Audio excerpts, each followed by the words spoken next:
Hey, welcome to a live hang. I hope you're doing well. Looks like a couple people are here, which is kind of surprising considering this is the first one I'm doing here. But welcome. Feel free to say hi in the chat if you like. This chat requires that you are subscribed to the channel, but it should be that as soon as you subscribe, you'll be able to say something. In the meantime, oh, MJ, hi, how's it going? Basically, the reason I started this is, I feel like it's important to always be experimenting, in my case. And, yeah. I have really enjoyed this kind of live format, and I feel like if I dedicate some space to doing it more often, separate from my Patreon, where, hey Kyle, hey Mateus, that I feel like I can basically practice live streaming and practicing answering questions live. That kind of thing sounds like fun to me. Also, I feel like I miss teaching private lessons, where most of my questions were, or most of my lessons were a mix of sort of, you know, what are your goals, and then here's some ways to reach them, and then mainly questions like, how does this stuff work? Where do we go from here? Why doesn't my technique work the way I want it to? Or like, what do I expect now that I'm at this point? Why am I feeling so frustrated? That kind of stuff. And I feel like doing a live stream like this is a really fun way to do that. Tasha, you're in vacation? Nice. Puerto Vallarta? Sounds fun. Cool. I can't remember where that is. But, yep, Ernie's joining us today. She's just taking a nap under a big wool blanket, which is her favorite thing to do. So maybe she'll be, oh, well, see you later, Tasha. Yeah, anyways, if anyone here has any questions for me, feel free to ask. Otherwise, I feel like I might do a little tinkering with writing music, or, oh, okay, the Pacific side of Mexico. Interesting. Yeah. So, if anyone has a question for me, you're welcome. Or if you have like a topic you're curious about, or if there's something you're struggling with or working on, yep. Mateo says, dude, I'm just practicing playing chords and put some pentatonic in between. that's awesome. That's a great thing to practice. I think I might warm up today just with a little bit of, I don't know, maybe I'll do a little jamming on guitar just to kind of get warmed up today, because I haven't really played much. Yeah. Although I did just post this caged video today, and I might try and practice my own jam track here, because it was kind of a tricky lesson. Let me see. Let me get this playing for you for a minute. This is the one I'm going to be working on, and I'm just going to get my guitar in tune and stuff while I get ready for that. But diminished chord and major chord. And this one's going to be tricky.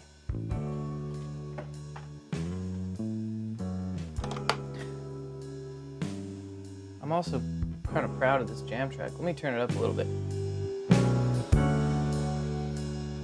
And I'll just get ready here. You can see me. I'll get in tune and stuff. What do I want to do here? Yeah, here we go.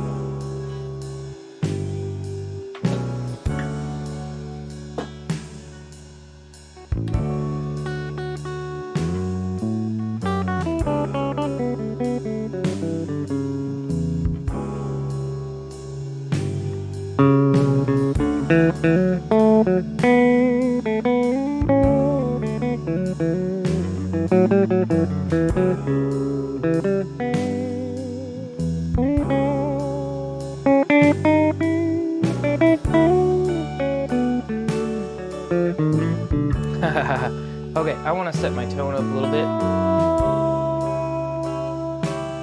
And I might need to just adjust my levels overall here. Let's see. Yep. But I wanted to make this nice chill jam track.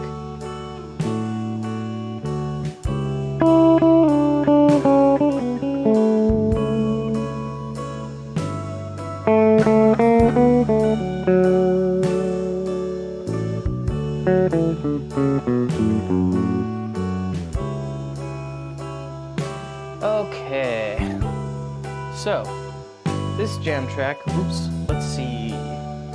You want to just see my whole guitar while I'm playing here? This one was fun to make. I think I posted the making of this jam track on my, what did I do? I posted the making of this jam track on my Jam Tracks channel, but I think I'll start doing that kind of thing over here because I had so much fun. Austin's trying to learn how to play along with a click track. So, awesome. Yeah, Edwin said, yeah, the YouTube notification will alert you anytime I go live. That's kind of why I recommend just subscribing to this channel and hitting the bell, so that, because I'm probably just going to go live randomly. And hey, if you're available and you got questions, we could answer them. We could get going on it. So I'm going to try to do two things at once here. I see Austin is trying to learn how to play along with a click track, something I haven't done much of before. So anytime you're trying to play along with a click track, you can actually do this with a jam track as well. In fact, I think it might be easier to practice playing along with a jam track. And the best way I can think of to do it is, here's what I'm going to do. I'm going to play just a single note. I'm going to play a D on the 1 chord here, and then anytime the 7 chord plays, I'm going to play a C sharp. So I only have 2 notes to play, and I'm going to focus on timing here. And here's what I'm going to do. I'm going to practice playing that D kind of slowly. Not slowly, but I'm going to try to play it just on simple 1, 2, 3, 4, 5, 6. But I'm going to hesitate a little bit so that those notes are just a tiny bit behind. And the idea, this is my favorite metronome practice, is practice being on, 2, 3, 4, 5, 6, and then sag, like just barely behind. Hesitate a little bit for 6 beats as well. And I'll show you what it sounds like. It sounds like this. 2, 3, 4. So it sounds like this is on.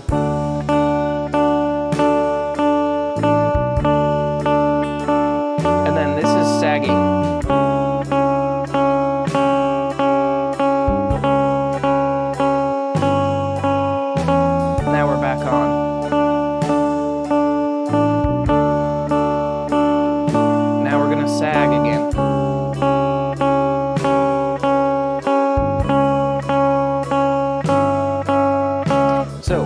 this is a really weird exercise, Austin.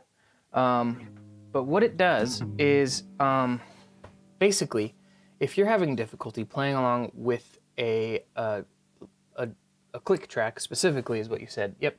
I'm gonna see if I can make the font bigger, because maybe I'm getting old. My eyes cannot handle. Maybe that won't get any bigger. Okay, that's how it is. Ooh, actually, let me see. I'm getting distracted here. Basically, you can do the same thing with a click, and what happens is, generally speaking, when people first learn how to play to a beat, what often happens is you, how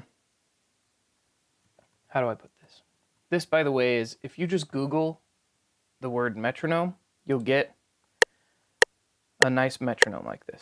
So usually, when someone learns how to play along to a beat, they hear a metronome and your brain says, I'm going to turn this down a hair. Sorry about that. Your brain says, play, play, play, play, play, play, play. And what ends up happening is your brain kind of goes, oh, I got this. It's going to be a consistent beat. We know logically it's going to be 100 beats per minute. But if you practice just sagging behind a little bit, like letting the click happen just a fraction of a second before you play, so that it sounds like this.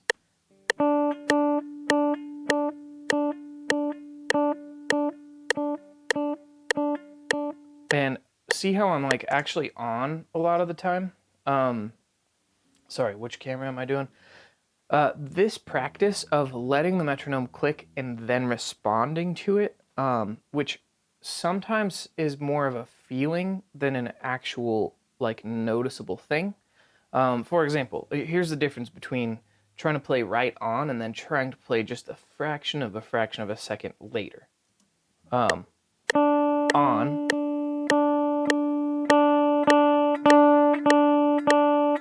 Now I'm going to play a fraction late.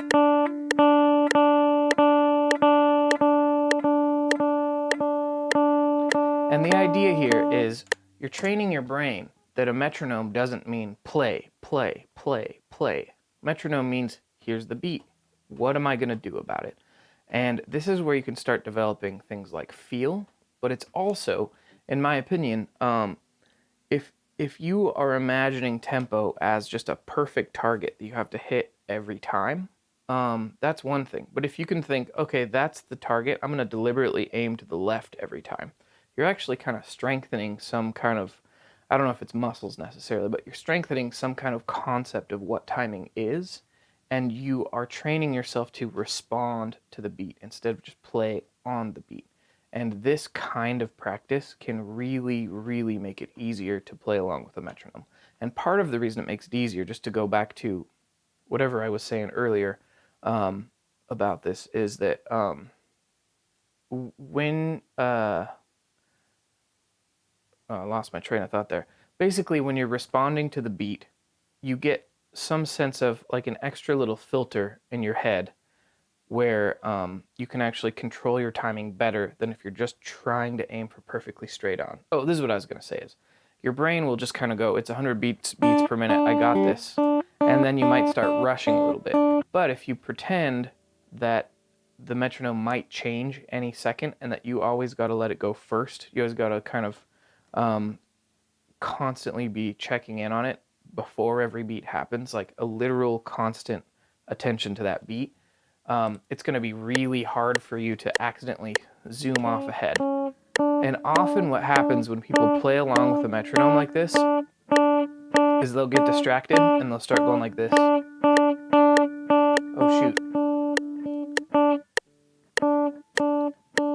And you'll be paying attention, and then you'll get distracted and you'll go, I got this, and then you'll zoom off ahead and you'll be early. And if you're early, it's really, really hard to slow down and meet up with the beat, and it doesn't sound right.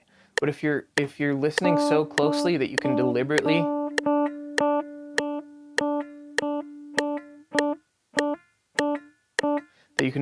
play just a tiny bit late, it really trains your brain how to like stay in time, and it's an awesome trick And I recommend doing that.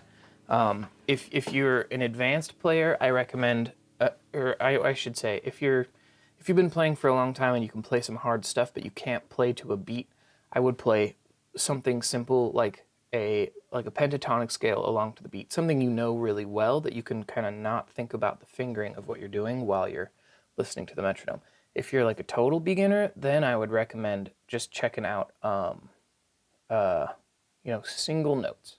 Because anytime you're practicing something new and you're a beginner, you really need to give your brain space to let everything else be easy while you're working on that one difficult thing. Yeah, Austin, try that out. I think you'll enjoy it. So, let's see. I might actually just throw the little record button on real quick here. I'm going to hit start recording here, and I'm going to hit start recording here. I'm going to do a little, sorry about that. So let me drink a little coffee while I read some other questions here. And I already feel like I'm going to have to fix my display here because it is the text is too small. Let's see if that's so much better. I can read all your comments now. I was going like this. Okay, so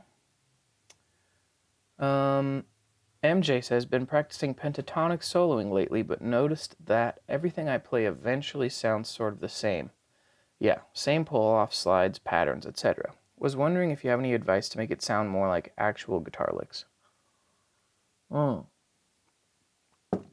So essentially, MJ, I have a question for you. And based on this question, I'll dig into this for you. But my question for you, MJ, is when you sit down to practice pentatonic soloing, do you give yourself permission to practice single elements like just sliding or just pull-offs and hammer-ons, or things like that, where you're just looking at one technique? Or do you just, when you practice pentatonic soloing, do you kind of just tend to do the same type of thing every time? Because part of improvement, you've got the first step, which is, man, everything sort of sounds the same to me. And first of all, let me just say that it might all sound the same to you, but to someone else, it might sound really interesting and fun. And that's something to keep in mind. Just first of all, is that it's really easy to acclimate to your own shit, your own stuff. It's a strange musician phenomenon where your own playing is never as interesting as someone else. Okay, so MJ, if you have not really sat down to practice individual things, this is a point where you've got to learn how, well, okay, anytime you want to practice something new that you do, that's already a creative thing, like soloing or songwriting, you always got to sit down and say, hey, me, you have permission to not sound good while you're learning how to do a new thing, or while you are learning to observe your own playing in a different way. So if you're feeling like, when you go do a jam track and you're feeling like,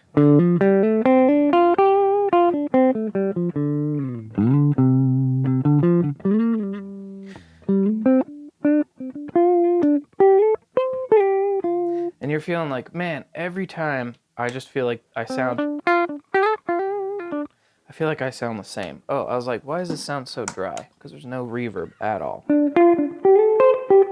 So much better. So you got to give yourself permission to be like, okay, can I try some new, just hammer-on pull-off riffs? Can I just make some up and just think, I'm going to come up with a hammer-on pull-off thing. Okay, I'm going to do a little riff where I start on the root and I do a little hammer, pull, and now I've got a new riff. And now, okay, now I'm going to try to integrate that into whatever else I'm doing. So throw a jam track on and you're going.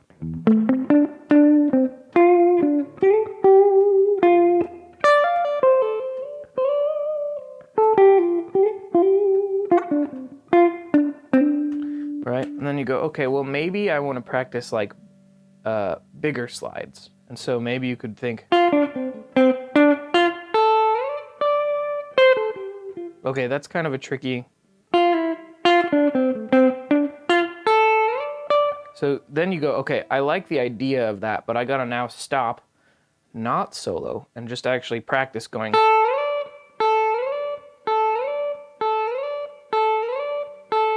And then you go, okay, what just happened?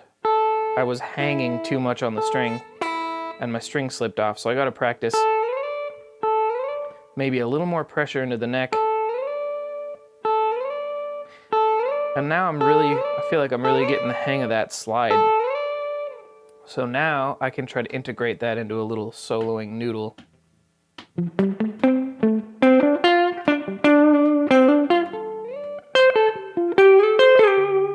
That's kind of interesting.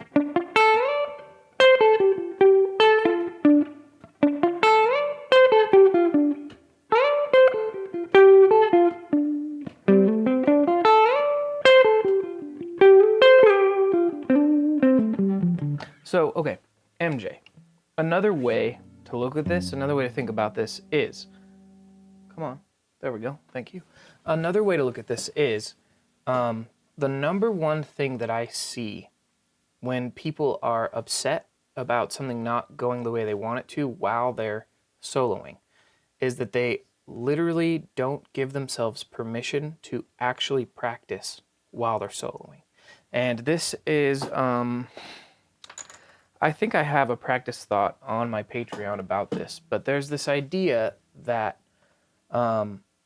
there's practice, which is very thoughtful, critical. I know everything I'm doing every second, or at least I have one specific element that I'm focused on, and I'm making sure that I know I'm doing that correctly. And then there's a creative space where you're not thinking really at all, and you're just performing. And this might be a song you've played a million times that you can just perform it and just feel it and enjoy it. The problem is a lot of people kind of hang out in the middle, especially when they're soloing, where they're not totally letting go, but they're also not really thinking critically and not stopping to actually practice. And actually practicing involves picking one specific thing that you want to work on, picking the way that you want to work on it. So like I was just saying, oh, I want to slide farther. So I'm going to pick one spot where I'm going to slide farther. And it might, in that case, it was specifically linking one scale to another scale, which I could probably pull out the guitar camera for something like that. But you got to map out something specific, and you got to really practice that thoughtfully, critically. Then you want to try to integrate that into your creative space. So I'm going to, just like I was doing before, like I'm not thinking about what I'm doing now, but then I'm going to do that one thing that I'd have to think about. And eventually you won't really have to think about it that hard. So MJ, hopefully that's a cool thing to think about there. Yeah. Now we got Robert Messenger says, by the way, if anyone here is watching and has a question, let me know. Robert Messenger says, hi Scott, I've been playing guitar for a few years, but have never jammed with anyone. I'm hoping to do that soon. Are there any top things you'd recommend to practice before heading to a jam session? Yeah, what a great question. So, first of all, yeah, okay, so let's think about this. Let's see, this is kind of off the top of my head, but let me put this up here. Top things. Whoa, what am I doing? It's like I don't know how to spell anymore. Whoa, what's going on, dude? There we go. Top things to consider for first time jamming. So, the first thing to consider, period, is everyone is different. So, here's what I mean by this. Start off on kind of a disappointing note here, but There is no one proper universal way to jam. And by that I mean, think about the title of this video is Live Hang, because we're just hanging out. But also, what hanging out means is kind of different for every person. So it's tricky to really pin down. Like, when I say let's hang out, I might mean, hello guitar, I might mean let's sit at the dinner table and have some drinks and sort of discuss how we've been lately. Another person might mean let's go watch a movie. I don't want to talk. Another person might mean help me clean my house. You know, like a lot of different people mean something different when they say let's hang out, depending on the person and depending on the context, etc. So when it comes to jamming with someone, I would instead of preparing to jam in general, I would prepare to jam with one specific person and just keep in mind that jamming with other people is going to be different. So it's a little bit like intimacy in a relationship, you know, the sex talk, if you will, where it's like, let's actually discuss, you know, what you like and don't like. Sorry if that's too much for any of you. I just mean, you know, I couldn't think of a better example. But anytime you're jamming with someone, it always comes down to their preferences, their desires, what you're interested in actually doing, and then like talking about that and discussing that. And that goes into the other point here, which is pick a leader. So this is a tricky one because when you discuss with someone, hey, I want to jam with you, you can pick a leader in the relationship, meaning usually there's two ways to think of it. You can say, hey, I'm not as good as you, so I would like you to lead and help me figure out what we're going to do. Or you could say, hey, because you are a much better player than me, could you follow me? Because I'm not very good at following people yet. You know what I mean? Like, just even having a conversation like that, where you can say, here's a song I know, can you play along with me? And I'll just basically try to ignore you so that I can really hear what it sounds like to like play while someone's playing with me. Or you can say, why don't you lead? And then you don't have to slow down or speed up for me, and I'll just try to keep up with you, and you can basically ignore me. And this weird little triangle circle of like, you could think of it as, it really depends on the situation, because the word ignore sounds kind of mean, but if you have one person who has said, okay, I'm going to follow you and you're going to ignore me, then you've set up the, okay, because what can happen sometimes when you're in a jam session is you can be like, you know, over here, I'm following this person, and then the other person is like, oh, they're slowing down, I'll slow down with them. And then the other person can be like, oh, they're slowing down, I'll slow down with them. Oh, shoot. And all of a sudden you're going, rock me, mama, like a wagon wheel. Like, it's not going to work. So when you're jamming with someone, pick a leader. And it can be a song-by-song basis.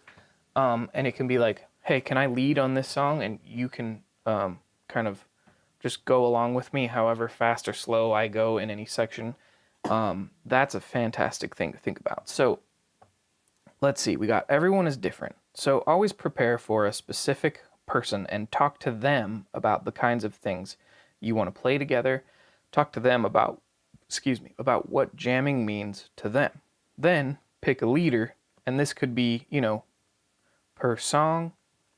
It could be per jam. It's really up to you. It's just a matter of acknowledging someone needs to lead this song. It's also instrument based, I would say. So if you're jamming with a drummer, that's a really that's a really fun place to do that kind of thing, is to say, hey drummer, I might speed up and slow down, and for me to learn how to follow you, I want you to ignore me if I'm slowing down or speeding up. Or you can say, hey, I have a hard time with tempo on this song. Can you just follow me so that, it sounds good? And a drummer usually will be like, hey, that sounds like fun, Or, you also, this is probably a good, is like, play comfortable stuff. So by that I mean, this is why this ties in, is it might be that neither of you are capable of being a leader on whatever specific song you've chosen, because both of you have such a hard time playing that particular song that you can't really play along with each other and listen at the same time. So when you are jamming with someone for the first time, especially, play comfortable songs. And by that I mean play things that you already know how to play. And this is something you can discuss beforehand with someone. You can say, hey, I know Wagon Wheel, I know this song, it's in the key of G. Do you know this song? And if you don't know this song, can I learn a song you know? And then you can get into a situation where you're leading on the songs you know really well, and the other person is leading on the songs they know really well. And this is how you kind of develop a jam relationship. Also, when it comes to things like taking a solo, that's something you can talk about beforehand. And over time, with people I've jammed with, you can kind of develop a relationship with them where you can just kind of go, there's a certain kind of eye contact might mean take a solo, or a certain kind of eye contact might mean the bridge is coming up, that kind of thing. But that takes a lot of time to develop, and it takes a lot of words. It's always important to talk with people about whatever you're planning to do with them. And so playing comfortable songs first can help you learn how to jam. Just like everything, when it comes to learning a new technique, it's always important to be able to focus on that one technique without a bunch of other noise going on. So that's why I say play comfortable songs. Let's see. If you're looking to trade solos with someone, hi Holly, welcome. I'm just answering questions about first time jamming. Also, if anyone in the comments has jammed with people for the first time recently, or maybe has been jamming for a while, exactly like John is doing here, feel free to offer some some advice on jamming as well. John says, when I jam, I often find myself switching to a syncopated pattern without realizing it. Is this what most would say is feeling the groove? When is it okay to switch between syncopated and metrical?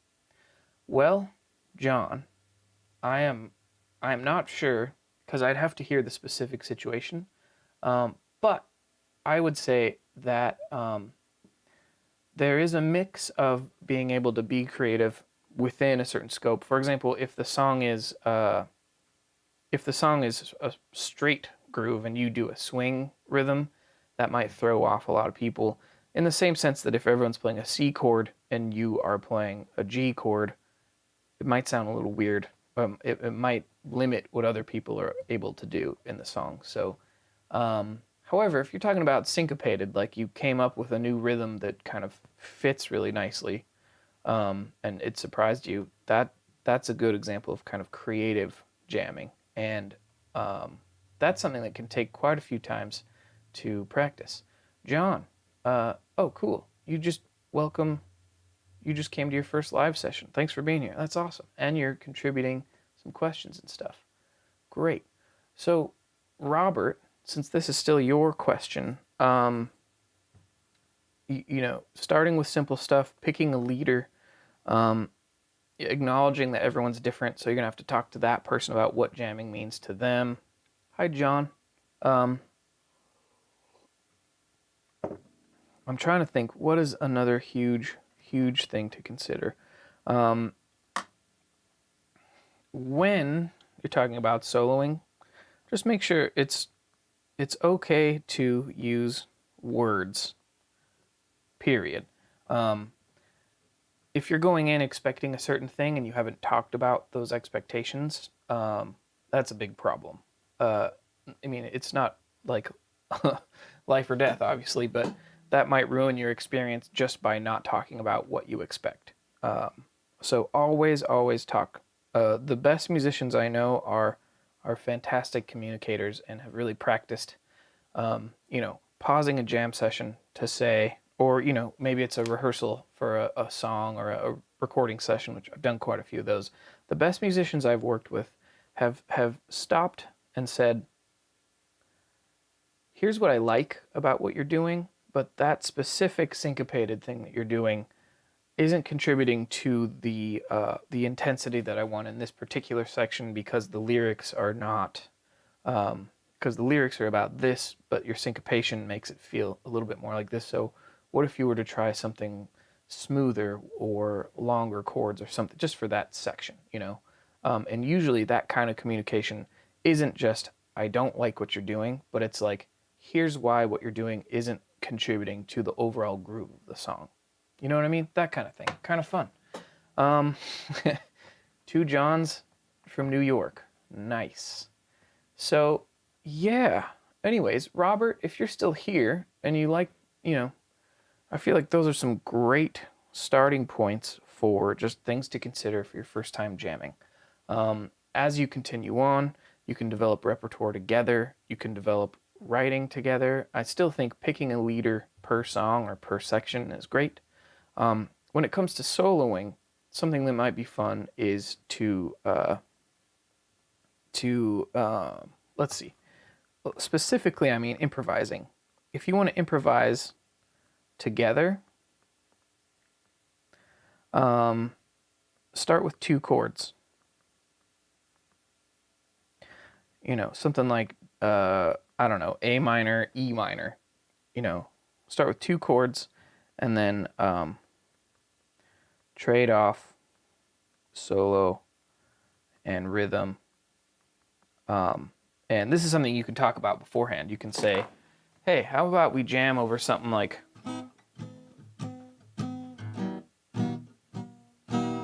A minor, E minor, and then we'll solo, let's say 4 times over each, and if I lose track while I'm soloing, you can just nod and we can trade the next time we get through. So one of the best things is to just say beforehand that if you want to trade, just be like, eh? And here's the trick, is if you do it at the start of the chord progression and you say, let's trade at the end of this chord progression. So when we're jamming and I go, eh? What that means is once I'm done with a full cycle of, that's when we trade places. So that gives both of you time, because a lot of times when people jam and they want to trade, people will just stop soloing right away and try to find the chords, or people who are playing rhythm will just start soloing right away. But if you're in the middle of a little jam and one person is going,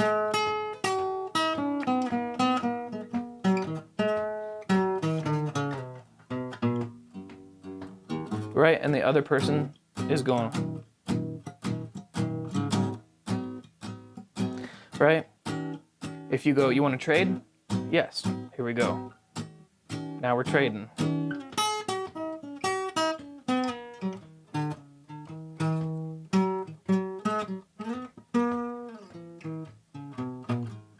You want to trade back? So the rhythm guitar player would be somewhere. And then you go, okay, let's trade back when this progression is over.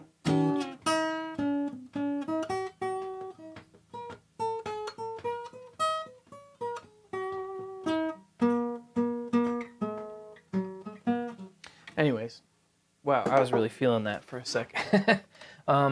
Yeah, so jamming. Hopefully that was nice. Awesome. Happy to hear that. Let's see. I got John Nolox's question there. Does anyone have any other questions? I'm having a blast right now. This is fun. Yeah, we got a lot of great questions so far. I might. What would I like to do? I might like to write a little something. So maybe I will start a little Logic Pro session for myself here and maybe noodle around until, not noodle, I'll write some music, but, excuse me, probably not go too hard on it. What am I trying to say? If someone has a question, I'll stop. That's what I mean. I'll stop and answer a question. Otherwise, I might just write a little music. So let's see here.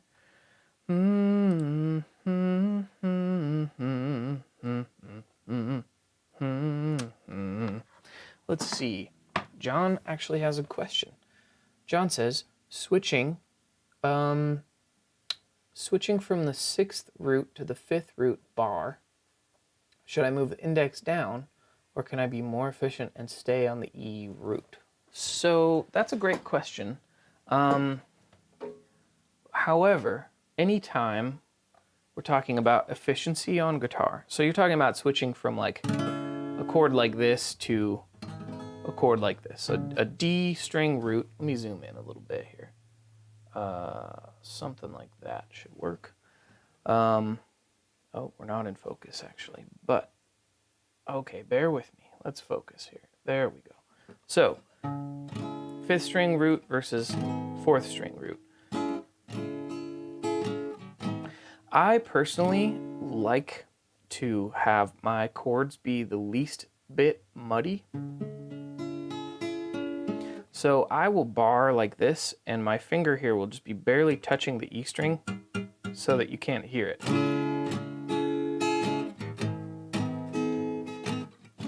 But I would also say, if what you're talking about is just holding a bar the whole time, that's actually really bad for your hands. And it's important to let go, yeah, D minor to A major, exactly, yeah. But it's really important to let go of that pressure between chords, especially when you're playing bar chords, because they can really hurt your hands over time if you're never letting that pressure off. So I would say it's always a good idea to shift your hand a little bit and not maintain the pressure. But if you're not maintaining the pressure and you're actually kind of relaxing between chords, I think that's fine. You know, it's really a preference thing. I just get nervous when people say efficiency, because people will also say it's efficient to play a pentatonic scale like this.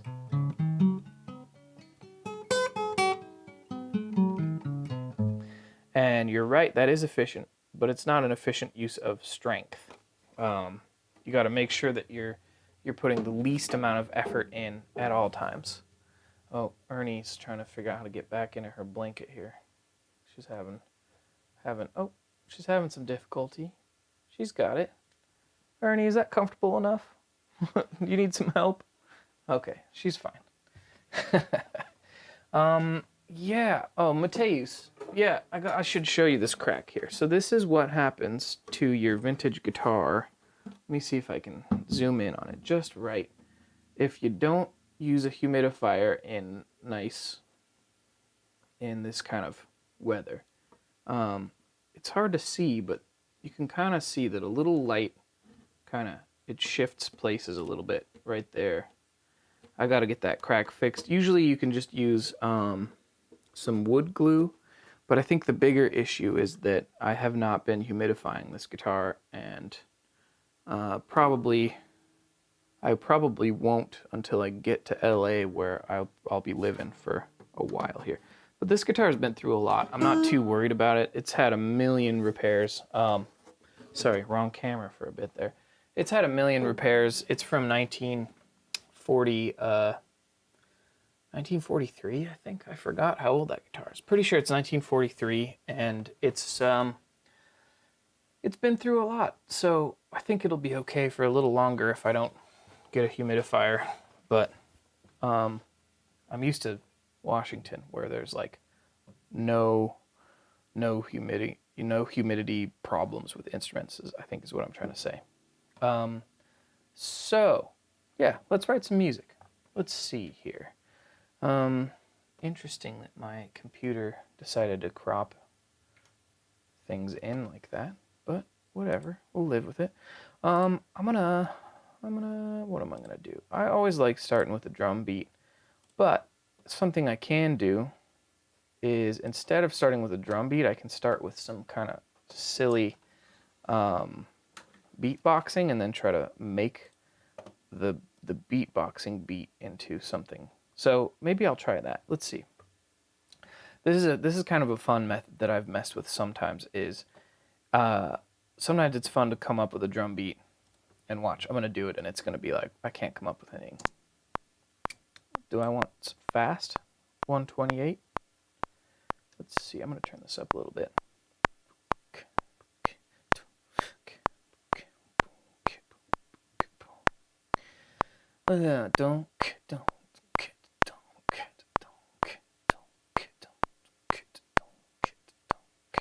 Yeah, that's kind of fun. I'm gonna record that. So this is a fun way to just kind of bookmark an idea and then build it later. Now I have to remember what I did.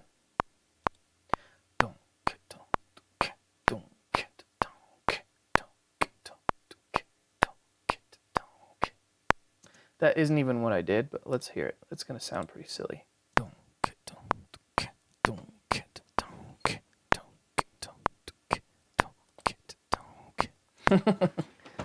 Donkey. So I'm going to grab my my little MIDI keyboard here. I'm going to find a nice drum kit. Ooh, I love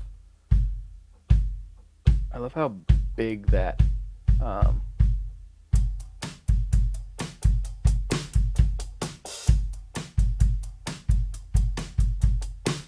let's see. I'm gonna just do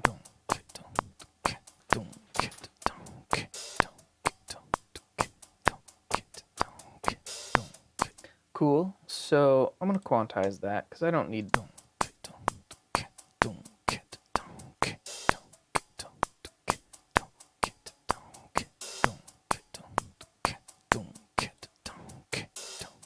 and then I'm going to create another drum track here, and I'll put my little key caster on so that you can see what buttons I'm pushing. There we go. Down at the bottom screen here, we've got different buttons I'll be pushing here. That was Command D for duplicate. What? Now I got to remember the beat I played.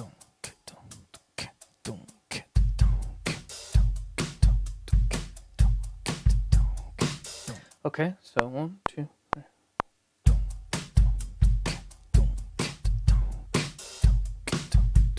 Oops, I did it backwards, but I think I got it right the first time here. So I'm gonna hit Q. I'm gonna quantize that. There we go. And then we'll go like this. I'm actually gonna hit J.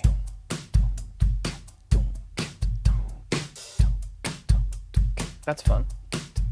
And if anyone has any questions, I can always just stop and answer questions, but let's do a little writing. Why not?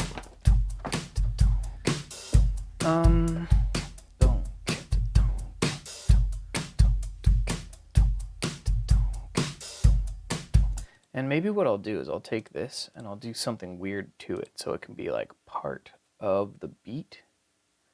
Let's hit it with a lot of compression.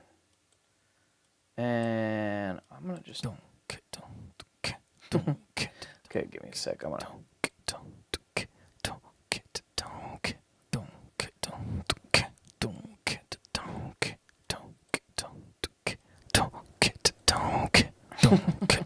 sounds really crazy, but if I sneak it into the drums.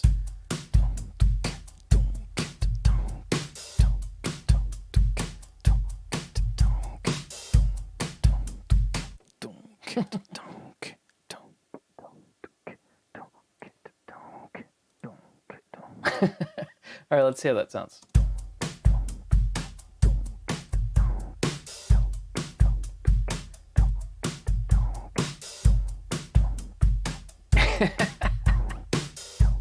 I actually really like that. I gotta let Ernie out. There we go. All right, so let's take a little vote here. Would anyone care if I start with bass or if I start with guitar first? But before I do any of that, I'm gonna actually make a little, I'm gonna create a little track stack here. And actually, before I do that, I'm gonna see if there's any little auxiliary bits that I wanna add here. Like, let's see, what do I want? I feel like I want some other little things in there, like some claps for sure. Like that.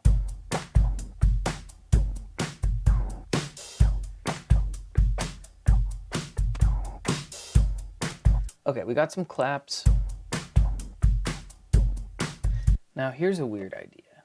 I've never done this before, but if I grab the claps from a different kit,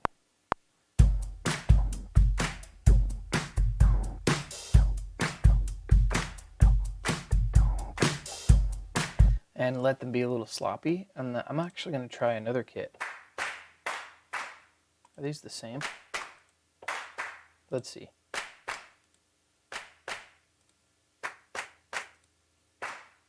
There we go. Let's try these claps too. Here we go.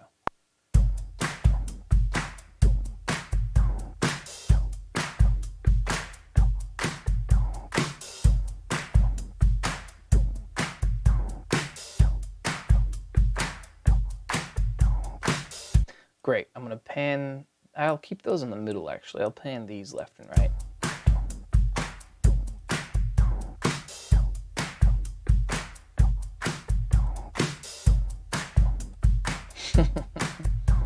Okay, so now I'm gonna make a, oops, what am I doing? I'm gonna make a track stack. Let's see here. I see your question, Kyle, and what a fun question. Let me just do a couple things to this. Actually, no, I'll answer that question. So Kyle says, I have watched other music producers state they prefer to start with a melody when creating the music. Do you mix up your process at all? And if so, does anything inspire how you began the process? So that's really interesting. I actually don't know any producers who start with melody. But what's interesting is I will say there's sort of maybe things are changing, but there has historically been in this country, the US, kind of a Nashville style and a like LA style. And Nashville style is like, let's start with guitar and voice and craft like a song and then expand it to a band, generally speaking. Probably not this way anymore. And then LA style is a little bit more like, let's produce a track to put a melody on top of. And again, I'm sure that isn't like a hard binary like that. But that's definitely been like a thing. I'm just gonna throw a compressor on here real quick. But I don't usually start with a melody myself, just because I love melodies that sit on top of chord progressions, and I feel like, to me, what makes a melody interesting is the way that it really meshes with a chord progression, and that challenge is kind of fun for me. When I write a melody without chords under it, I tend to write something kind of simple, which is great. There's nothing wrong with writing things that are simple, but yeah. Oh, MJ, this format, by the way, this isn't for patrons exclusively. So if you have friends that maybe you've told them about my Patreon or something and they might be curious, invite them to subscribe to this channel and see what happens. Let's see. Yeah. What was I gonna say? I got distracted. Oh, Leo, these all of these instruments are just part of Logic Pro, free. They come with. It's pretty nice. However, let's see. Okay, John H. Kingston. This is a really important thing. If we're in the key of G and we're in Dorian mode, then that G would have to be the start of an F major scale. So anytime you're in the key of any note, even if you're using a mode, the mode always starts on that note. So if we're in A minor Dorian, then we're playing a Dorian scale that starts on A minor, even though to make that scale, the A minor would be the second note of a G major scale. I don't know if that makes sense, but John, I would love for you to kind of clarify, maybe write your question a different way, and I'll see if I can answer it better. But in the meantime, I'm gonna get these drums a little beefier. Let's see.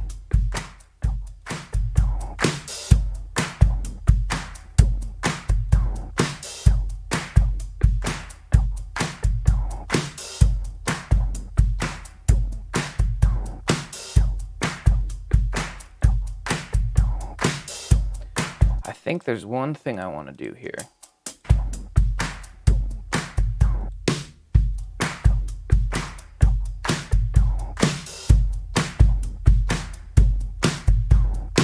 I'm going to max a couple things out.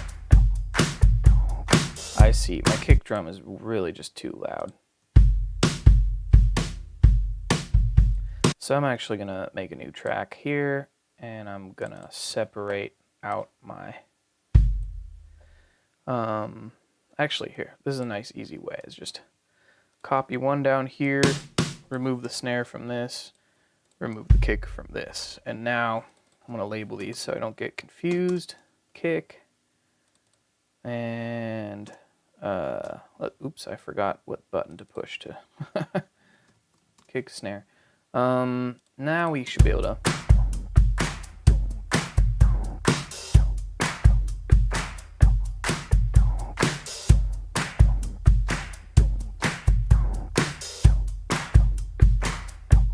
Alright, that should do it.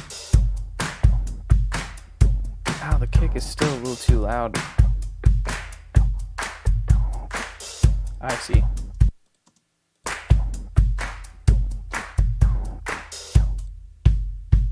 Oh, I see. It's because I had them labeled backwards. Haha. Okay. There we go. That's on me for not listening closely enough. There we go. So now we got these switched.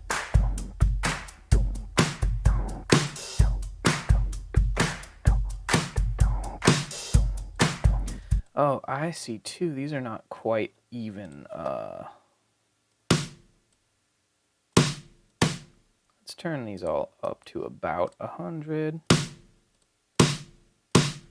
There we go. I see. I didn't play them very evenly either, so they're...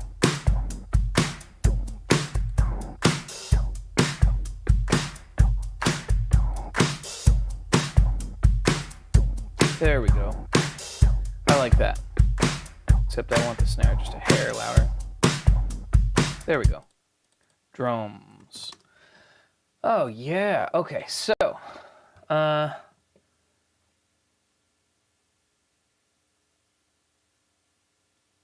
yeah. Okay. John H. Kingston, I haven't heard you clarify that yet. Maybe I just said something wrong in a lesson. Okay, hang on. Mode clarification, and then how about I'll write something using a mode so that we can understand what we're talking about. So, modes. If we were to say A Dorian, then that means we start on A, right? If we were to say, let's say C Mixolydian, that means we start on C. Now this, in my opinion, the biggest misunderstanding of modes comes from something that was supposed to be convenient and ended up being confusing for most people. So if you start out explaining modes this way, it might actually make things a little easier down the line. So if you ignore the, which note of the scale a mode is, and you just think about how to craft a scale compared to a major scale or a minor scale. So think of it this way. An A Dorian scale is going to always start on A. But what you can think of an A Dorian scale would be an A minor scale with a sharp 6. So by that I mean, if we want to make an A Dorian scale, start on A, and then play. So that's an A minor scale. Now if we want to turn this A minor scale into an A Dorian scale, we'd go 1, 2, 3, 4, 5. We'd sharp the 6th note.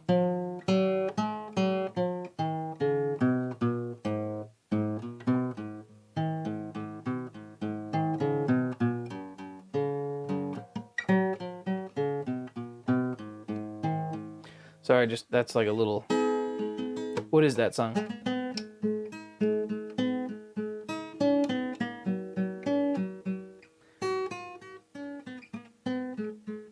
It's like an Irish jig in Dorian mode.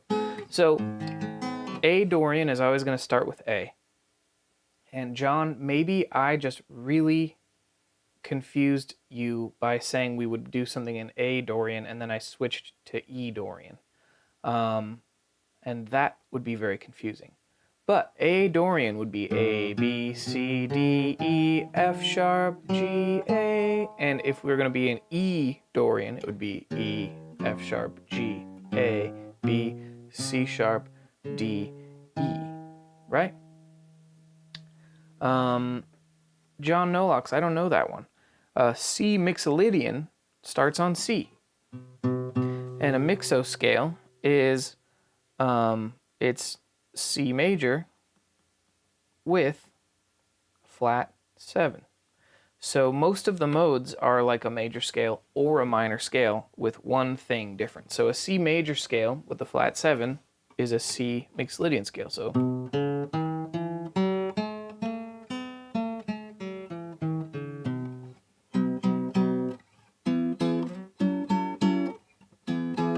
So yeah, hopefully that clears things up a little bit, John. Maybe I would love to know which lesson you saw me do that in so I can go back and correct it, because I don't want more people to be confused. But hopefully that makes things simpler, makes things make more sense.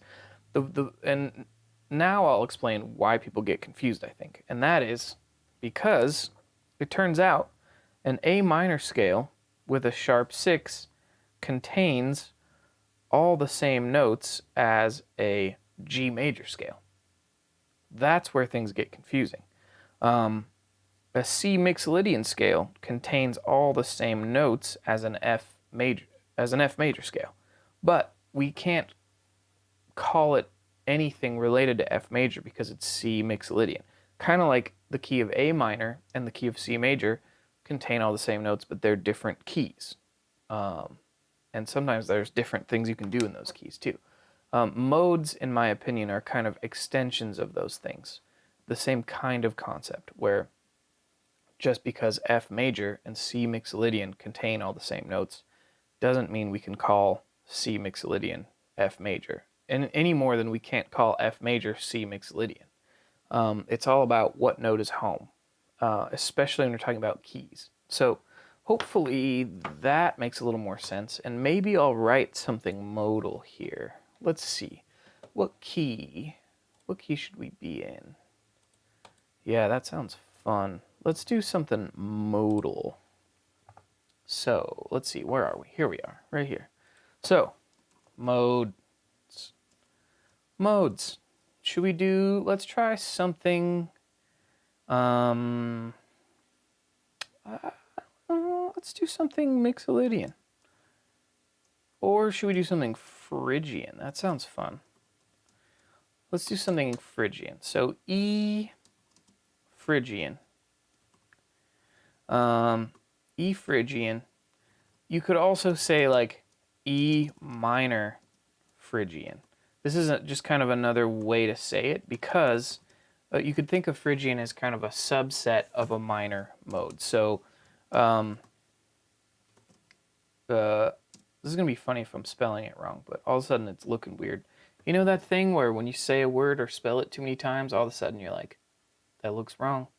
That happened to me while I was trying to design the logo for this live stream, and the word live, L-I-V-E, just looked wrong, and I had to stop because I was like, this is not making sense anymore. So,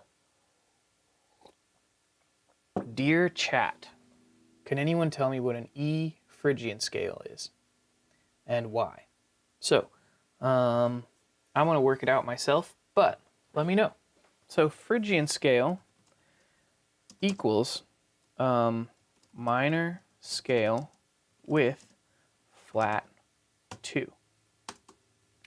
So let's pick a root. Let's say E Phrygian. So E minor scale is E, F sharp, G. Very good, John. Yep, you got it. Starts on E. E, F, G, A, B, C, D, E. So this would be an E minor scale. And E Phrygian would be nearly identical, but with a flat 2. So E, F, G, A, B, C, D, E. Thank you. So now, here's the deal. This is where the language gets weird too, because a scale is never just a scale. It's always got chords that go with it, right? So this is where things get tricky, and this is where people reference keys a lot, is an E Phrygian scale is going to contain all the same chords as a C major scale. This is why the language gets so confusing.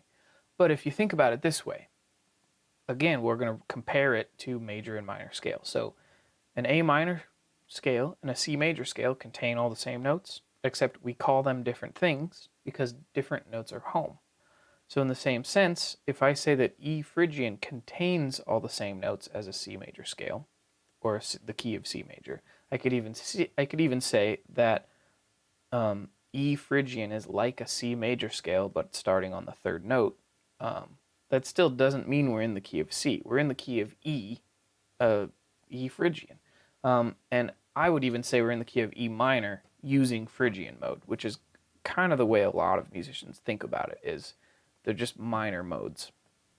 So what we're going to do here is we're going to map out all the chords in the key of C, and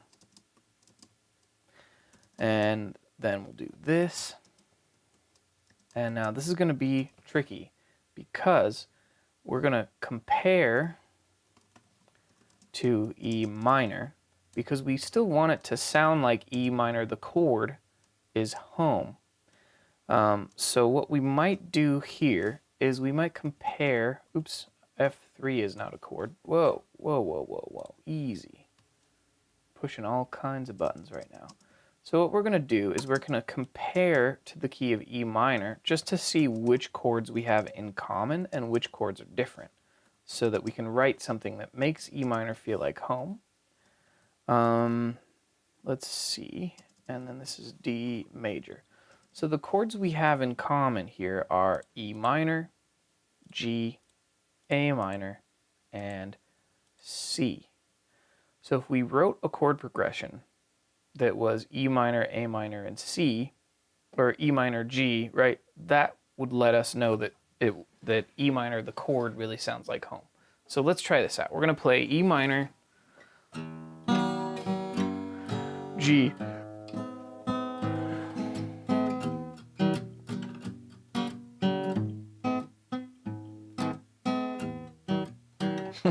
that's not the, we got to play along to our beat here. Let's see.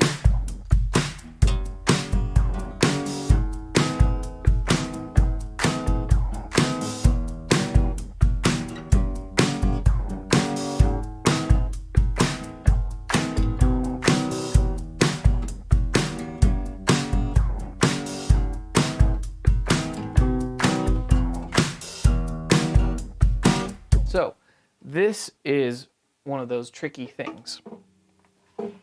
John says, how is the key and the sense of the tonic work when playing with chromaticism?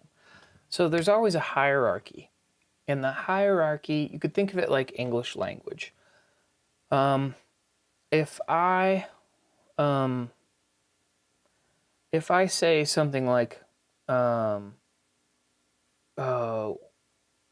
I don't know, what's a good example? So, oh man. So it's such a good question, John, because it's actually surprisingly complicated. But the way we think about it is, I'm trying to think of, I keep thinking of examples that are like kind of dirty for some reason, because euphemisms for some reason are kind of a great example of this like kind of concept. So think of it this way.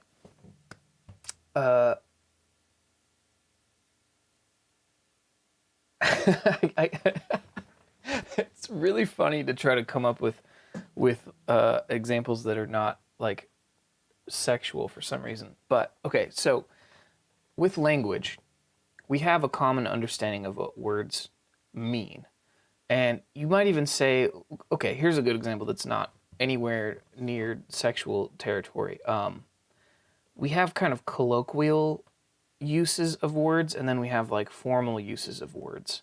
And colloquial, I think almost the definition of colloquial is that the words actually mean different things than they used to mean, or oh my goodness, now I have to look some things up because it's such a great question, and I'm like so close to like being able to like really help clarify this. Okay, so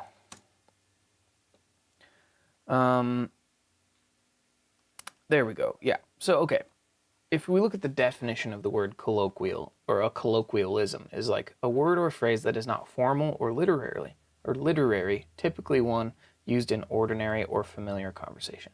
So music theory is basically trying to break down the things that we do and say. And then modes are kind of referring back to those kind of standards, but you could think of modes as almost like slang in a way, although that feels a little bit maybe that's a little too colonizery to be accurate. Essentially, in Western culture, in the US and Europe, when we listen to minor keys, there's subconsciously things that are kind of built into what's kind of normal in a minor key. So I've set something up here that E minor feels like home. The chord E minor feels like home. But if I were to do something like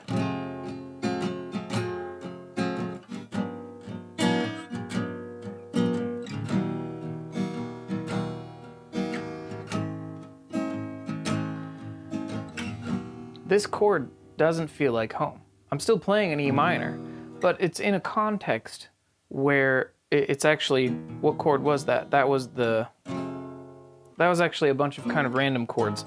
So the same chord can feel like home depending on different contexts.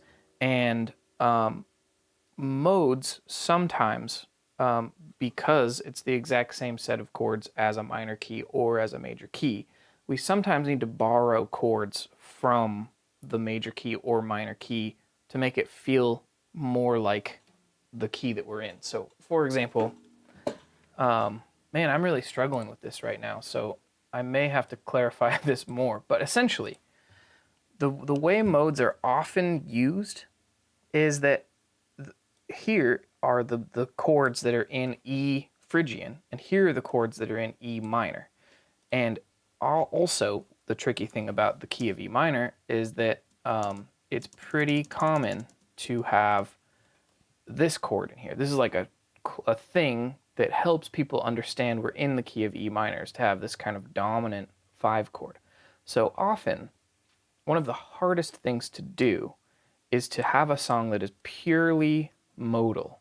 And we gotta kind of mimic the key of E minor and then sneak in some of those chords that are part of the mode so that this chord will actually feel like home.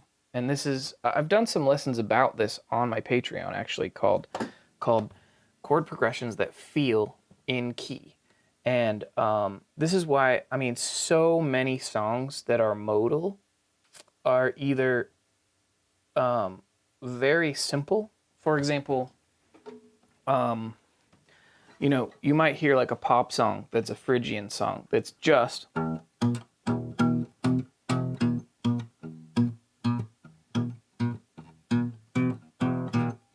that's just E minor and F back to back. And when you're playing E minor and F back to back, the E minor is going to feel like home. But if we were to play E minor, F, G, A minor,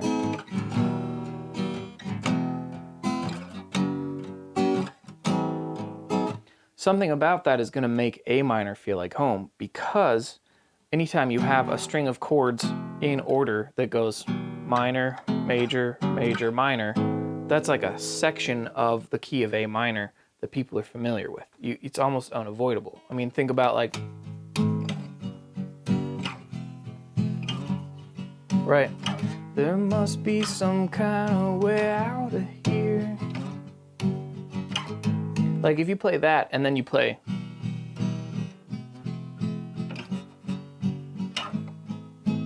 you're still going to feel like you're in the key of A minor. So often when people use modes, it's not exclusively in that mode. They're usually thinking of the mode as something you can also sneak into a just normal minor chord progression. So a way I would actually use this F chord that is kind of the signature of Phrygian mode, in my opinion, is like that flat 2 major chord, would be I would make a chord progression that really squarely makes it feel like the key of E minor, like the 1 chord. That's 1, 3, 6, and then dominant 5, which really sounds like the key of E minor.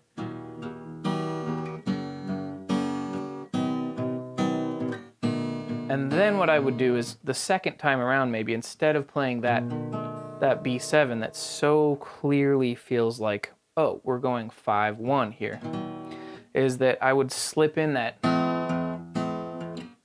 I would sneak in that F, either going back to E, or I would sneak that F in like before the B7. So we would go E minor, G, F, B7, which is kind of cool. So E minor, G, C, B7, and then E minor, G, F, B7. Isn't that kind of cool? And now what we've done is we've substituted something from Phrygian mode into a minor key. And that, I'm just going to emphasize, that kind of thing happens more often, in my opinion, than just staying rigidly in a mode the whole time. Anyways, maybe that's the chord progression we should play for this little jam. TV is Better says, hey man, I joined your Patreon at the start of the year and already have learned so much, gained more confidence in playing. Thank you. Thank you. Thanks for being here. I appreciate that. That's awesome. Yeah. John, sus chords are used in a lot of ways. I think I have a few lessons on my Patreon about sus chords, and I think I'm gonna try to do some writing now. So let me get a little guitar going here. Although I keep running over this cable, so I'm gonna have to rearrange for a sec here. Also, I kind of have to take a leak, so maybe I'll just pause for a second. I'll come back and I'll keep writing here. So give me a sec. I forgot where my pause button was. There we go. A little bit.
Okay, I'm back, and I think we're gonna have to tune up the guitar here, and yeah, so let's see. Oh man.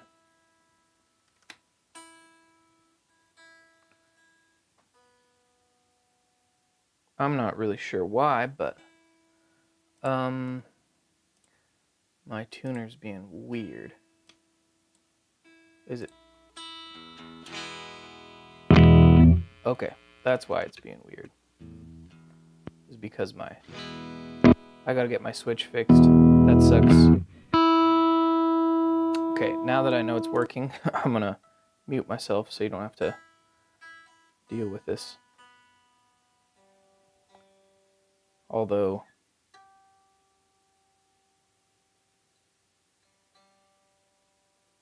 my tuner is being pretty sus right now.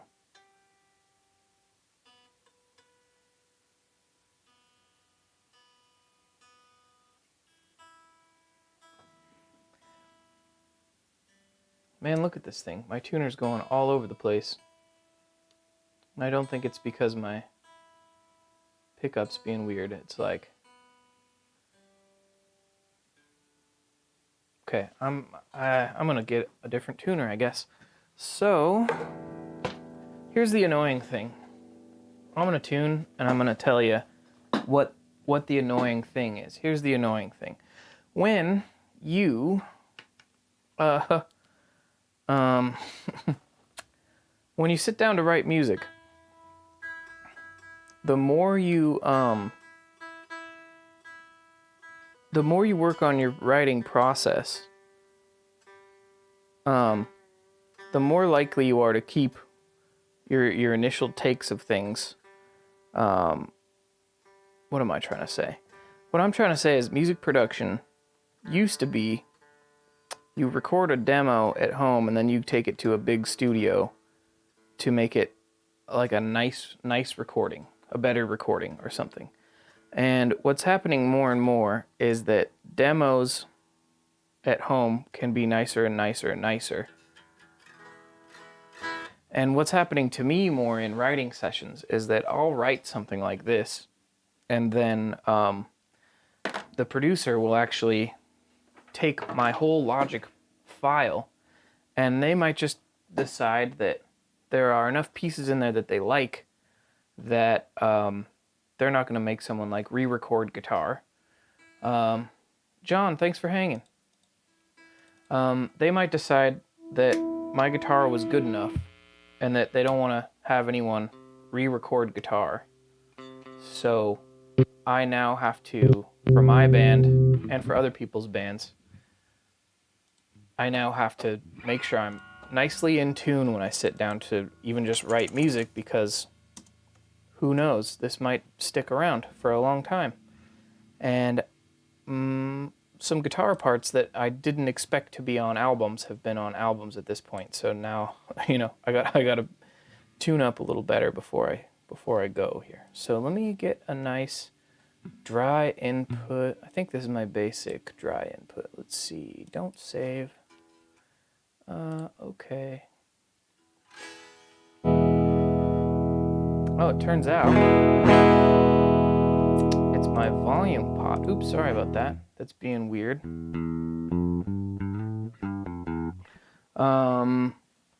Wow.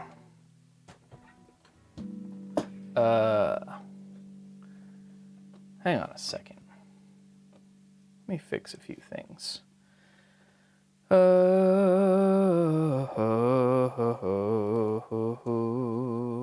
Let's see. There we go. Okay. Cool. So let's get a little amp on here.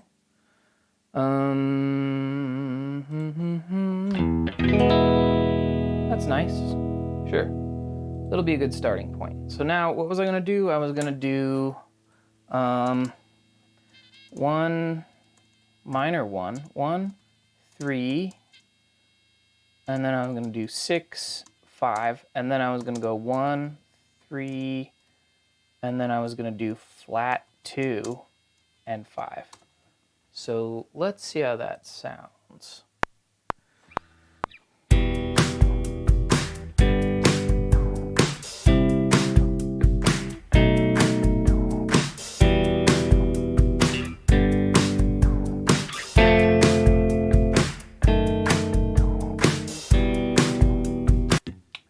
It's nice, but it's not as dramatic as I hoped. I'm gonna have to do this. So I'm gonna double this part here, and then I want to find some better voicings because I think that sounds cool, and I might even just keep it simple like that. I think I might even do this where I'm just gonna, let's see, let me get this nicely. There we go. I'm gonna do some kind of tenths, I think, so I might go, uh-oh. Why is my, there we go. And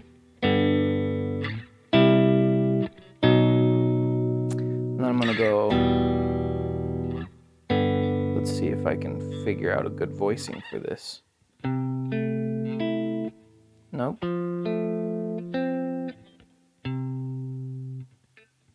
Ooh, we're almost there.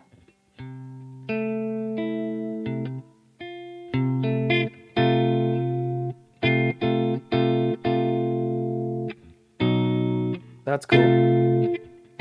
Let's try that, so.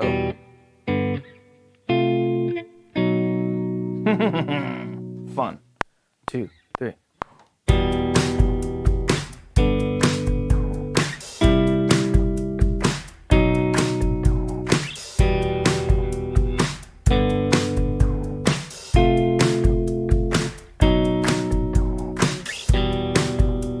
Now I just gotta be less sloppy about it. Let's try that again. So tenths are when you play root and third, but you play the third an octave apart. They're not, you could think of them like tenths or like thirds an octave apart. So thirds octave apart would be,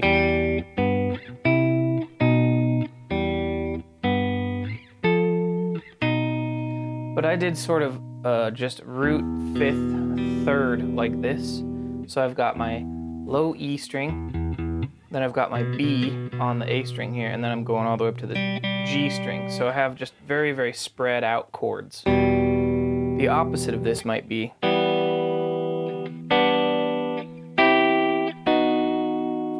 just spreading them out as far as possible. So let's try this.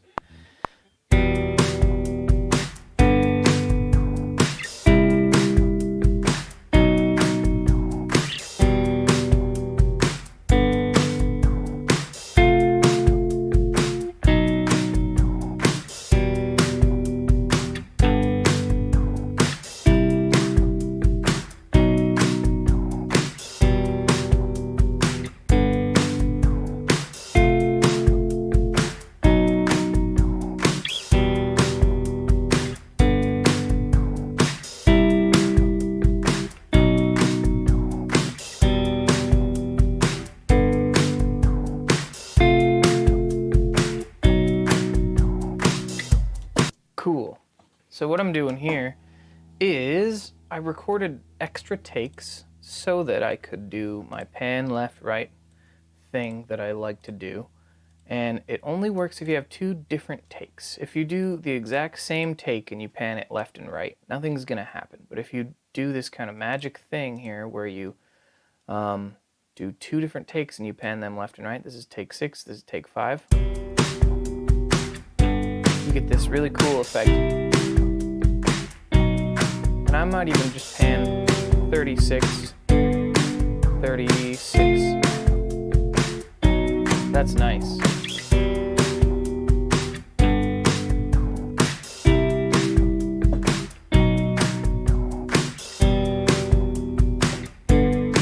Although I am feeling like, first of all, I would like to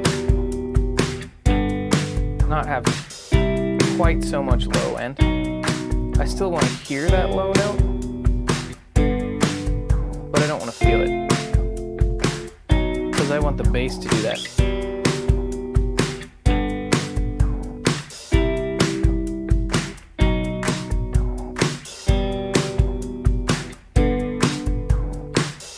So I'm gonna add some bass, but first I want to try a little piano that I'm just hearing right now, because it sounds really fun. Let me just fix some of these cables. I want to be wireless at some point, but man, it's a lot of work. Okay, so here we go. Let's see, what are we doing? The piano. Oops. Let's see. We need to go way higher. So what we're doing.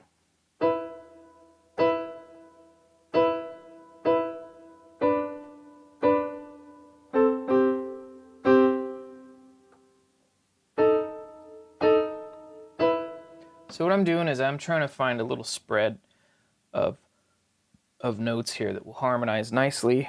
So I might play the root and fifth of the E minor, and then when it moves to G, I'll just play the fifth and the third of G, and then I could do a little sneaky. That's kind of sneaky. I could keep that B in there the whole time, which might be kind of fun.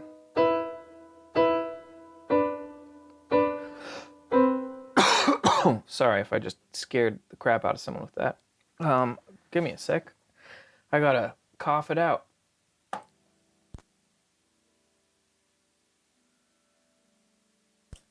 Wow, came out of nowhere. I'll take a little sip of something here.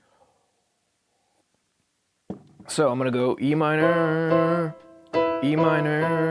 G, C major 7, and then we'll go B7, then we'll go back to E minor, G, then the F is gonna have to do something like this, and maybe we'll do F major 7. Let's try that, it's kind of fun.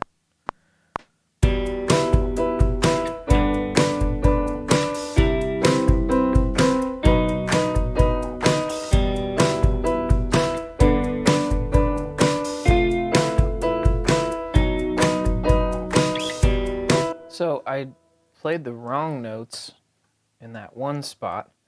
Also, I'm not sure if I like the pause and play thing that I did here, but let's just see.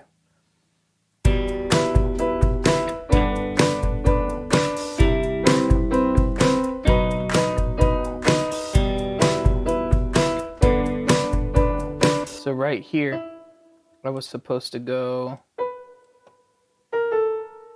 like this.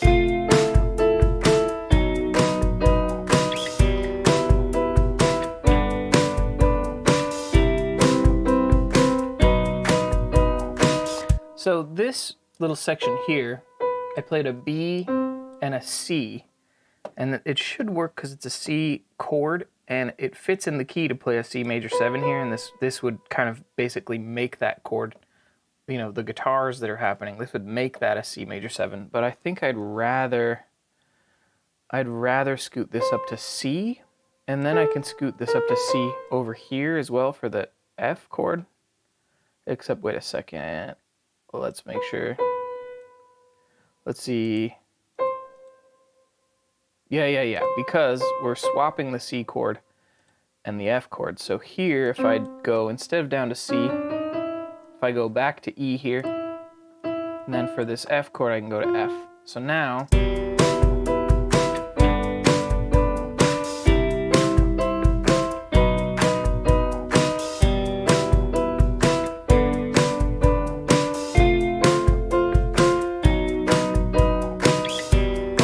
that's kind of nice.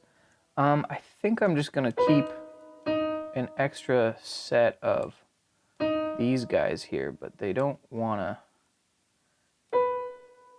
scoot to the spot I want. There we go. Now that should do it. Let me listen back.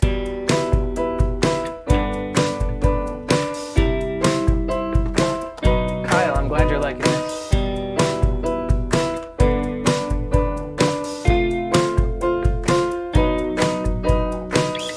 So now the real question is, if we listen without the drums here, it kind of seems like the guitar and the piano are taking up the same kind of EQ space. In fact, let's take a look here.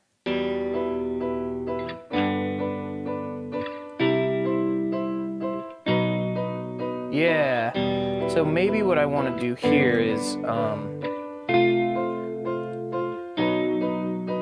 what if we try an octave higher?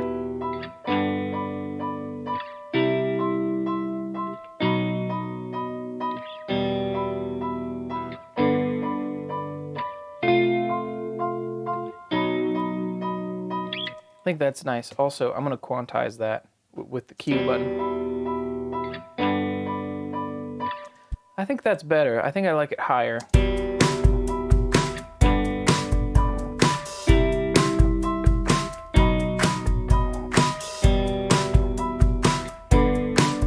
And now I want to mess with it.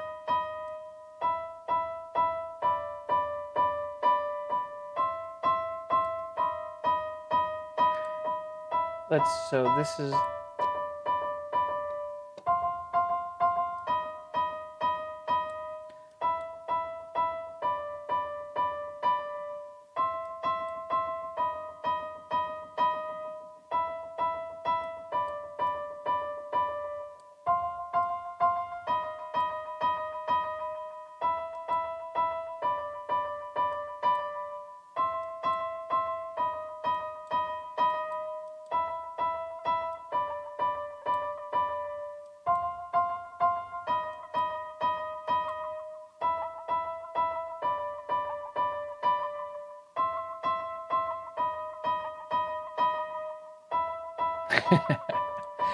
okay, so I made some kind of interesting delay on there. I'm trying to decide if I want to make it loud and proud in the mix.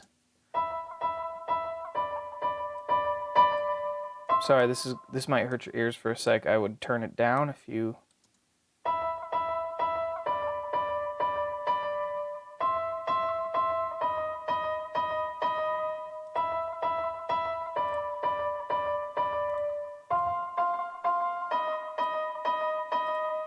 So the idea here is this, the kind of like pointier it is, the quieter it can be, but the more dull it is, the more loud it can be. So I gotta decide if I want... I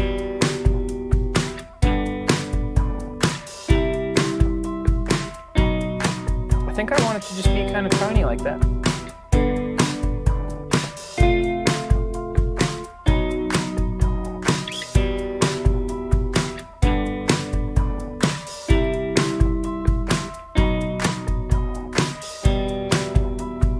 So, those of you who are on my Patreon and have taken my bassline making class, if you picture this kick drum pattern, imagine the bass lines you could make just following the kick drum pattern here. And I'm actually going to set up my bass now, so maybe you'll be surprised by what I come up with, or maybe you'll be like, well, you know, because I watched your lesson, I know exactly what we're going to do. We'll find out.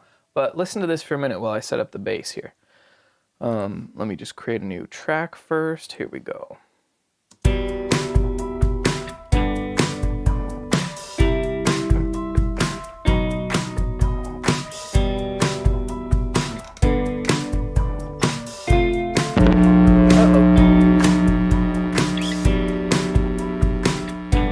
I don't even know what that was. Uh-oh. Okay. Hang on a sec. Ah! What is that? Uh-oh. Hang on a sec. Alright. I bumped something with my bass. And welcome to what the heck was that? Okay. Well, I bumped something, and fortunately, you're not hearing it right now, I hope. Especially... Uh-oh. Are you hearing it? Okay. Well, problem solved. I'll have to troubleshoot that later, but in the meantime, sorry about that. I'll do round 2 here. Try that again. I don't know exactly what I bumped, but it was my camera guitar really didn't like that. Wow. One more try. Let's see. Okay, sorry, you can hear that, but I can't, which is a big problem. Huh. Okay. I just realized what I'm hearing here is not exactly what you're hearing all the time. So that's another thing I gotta fix. Yay! So, I should say while I'm setting up here, now that we got so badly interrupted by that crazy noise. Also, Mateus, yes, you've been asking for this for a long time. I've been wanting to do this for a long time. I just haven't quite figured out the right format, and now I have. So here we are. But part of why I'm doing this is for the adventure. I don't know exactly how this is going to go if I just keep, doing this all the time. But I have this hope, this hunch, that the more I do it, the better I'll get at it, and the more people might want to come hang out and see what is going on, see what I'm doing. So, we'll see. We'll see how it goes, but I bet we'll have a lot of fun doing this. Yeah. Already we got 30 new subscribers today. That's pretty cool. All right, so I'm going to play this again. I'm going to set up my bass. Sorry for the noise.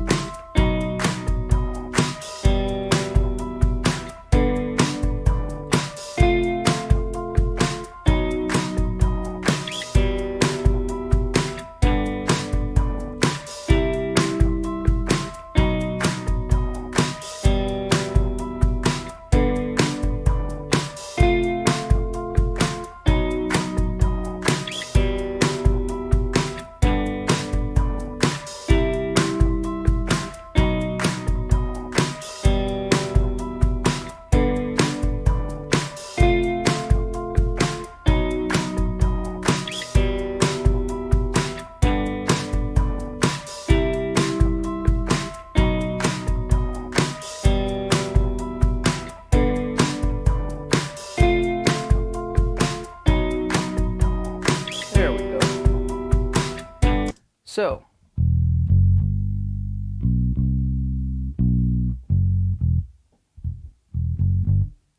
it's kind of a little pumped up kicks. Let's see if we can do something like that.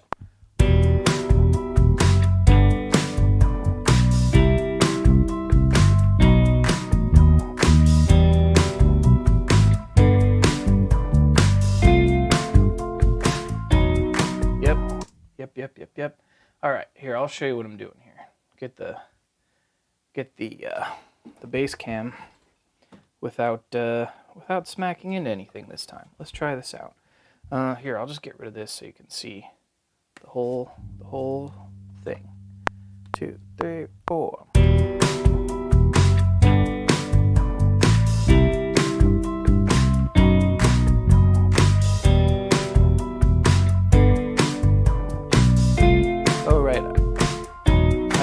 Go to F.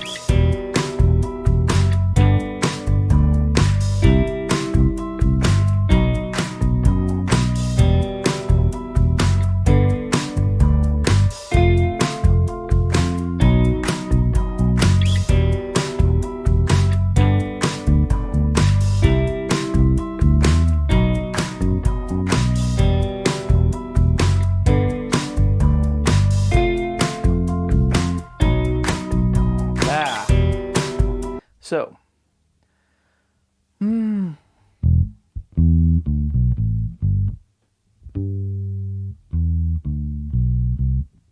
I can't decide what kind of bass line I want to do. So, whoa, loud car.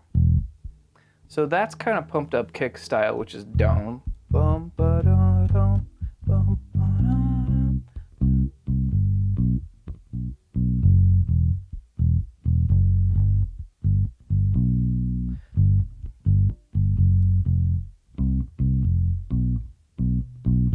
something like that. But if I wanted to do something that had more of a walk,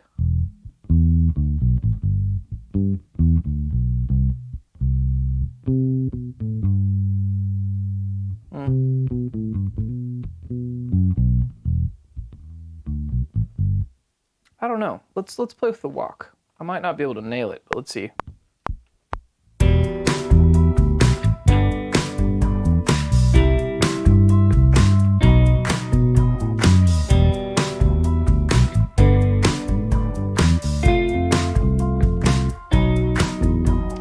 So this is a great example of time where I need to stop and practice. I like bump.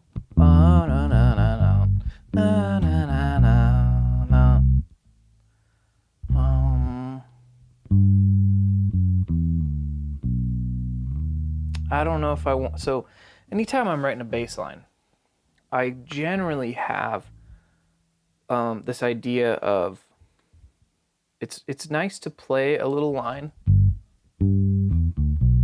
and then sort of diatonically transpose that concept somewhere else. So if I'm gonna go root, octave, and then walk down to the next chord,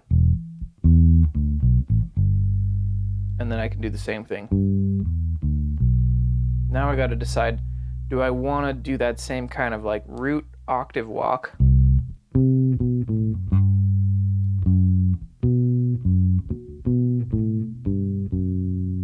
And I don't think I want to. I think I want to do walk.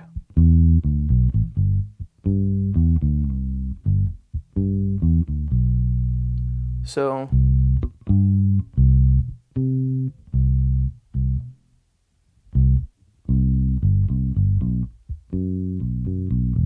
I think I want to do walk for the first two chords, and then I want to do something simpler. And so then I'm going to go walk. Yep.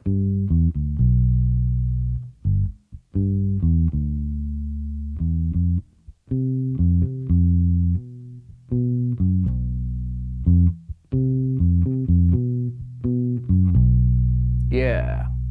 So the second time through, I'm going to go E, G, and instead of going walking all the way like I'm gonna go to down to B, I'm gonna walk.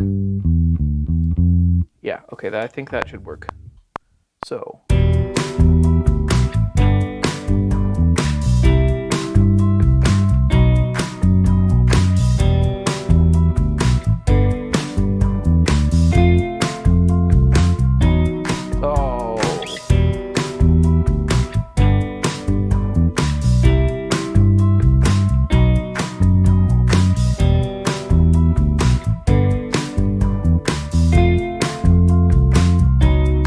Okay.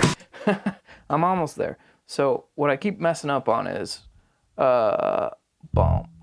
E, walking down to G, walking down to C. Not really walking down, but I'm walking I'm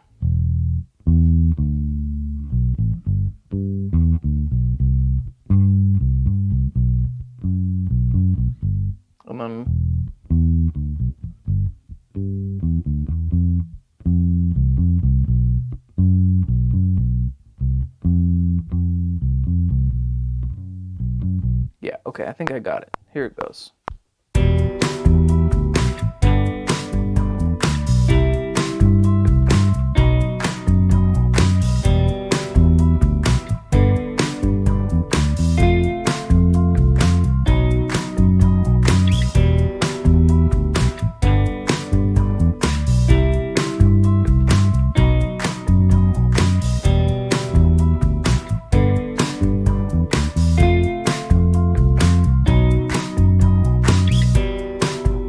That should do it. Okay.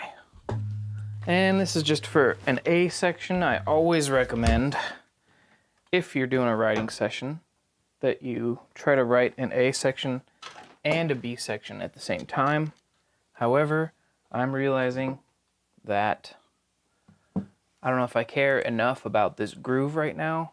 You might like it, but I'm not super in love with it at the moment. Let me see if I can kind of tidy this up a little bit.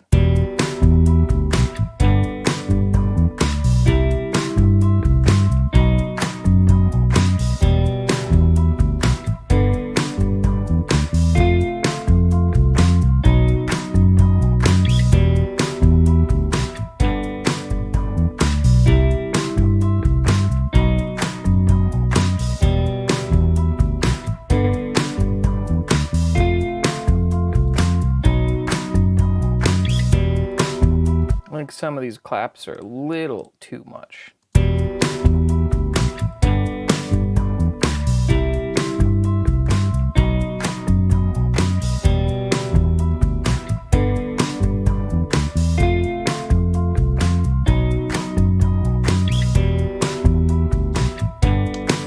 Well, that's kind of fun.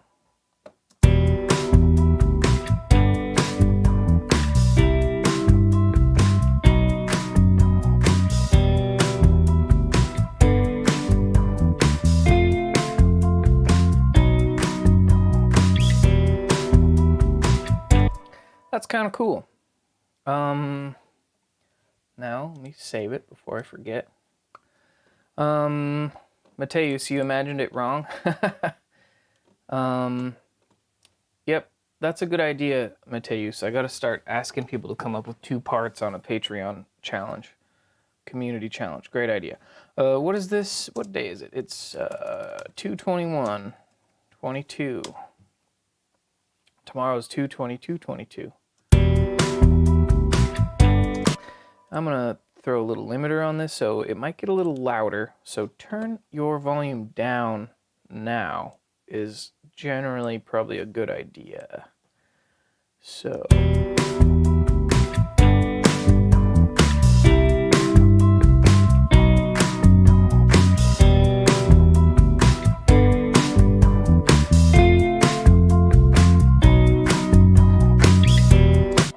cool. What I want to do now is just a complete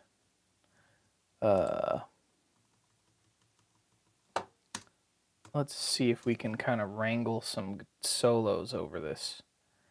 Let me see. Some guitar solo. Can we? Goodbye.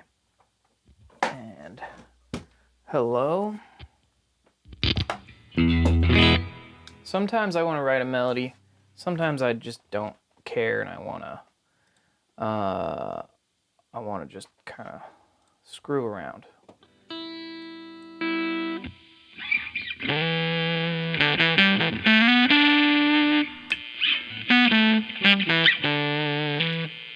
So this is kind of a noisy guitar.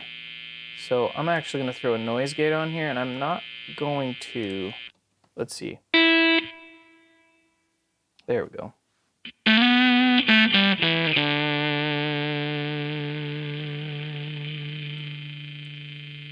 Yep. Let's see.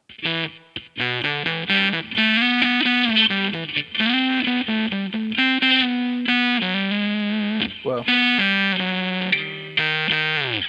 That's kind of an intense tone. I'm sorry. I'm gonna actually unroll off the low end.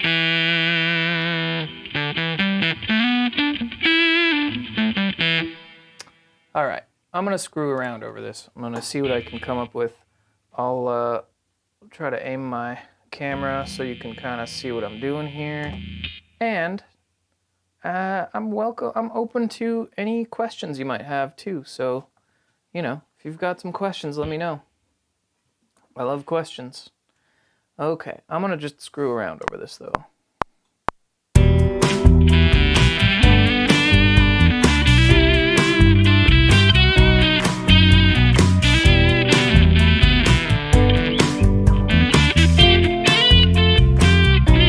Ooh, okay, I forgot.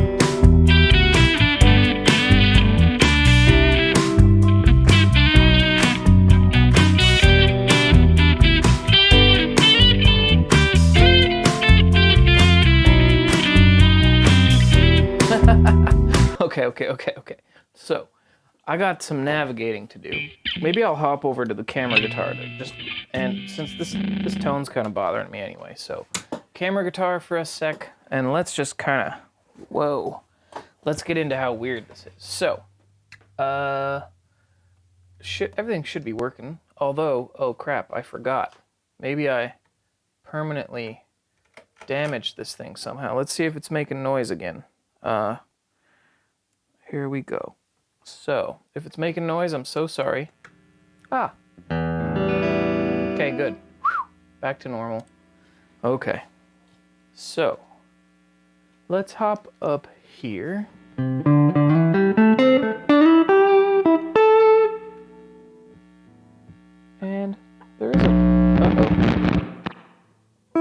Okay. So this is actually, thank you, Mateus. This is why I came over here. Is I wanted to talk about this how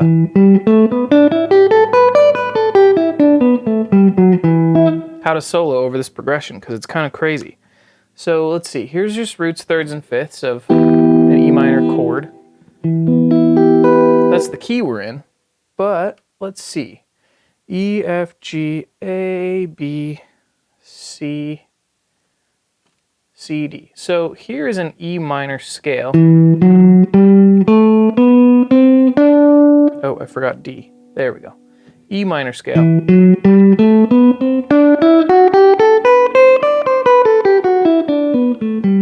So there's two things we got to worry about. We've got this one chord.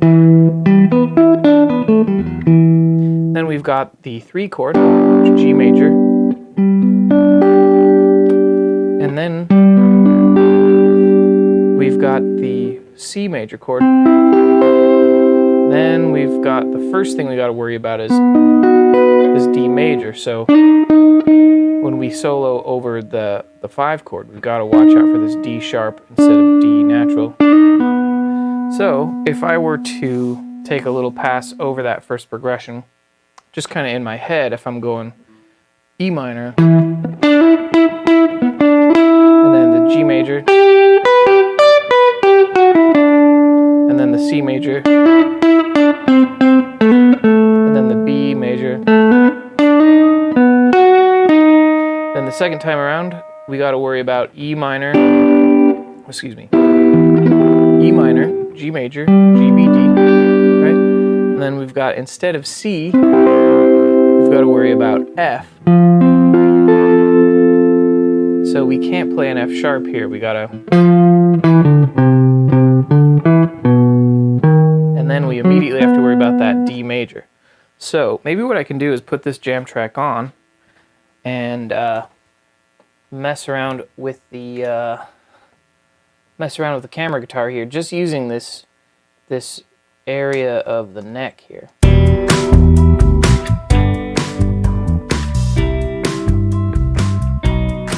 So then this is the second time through.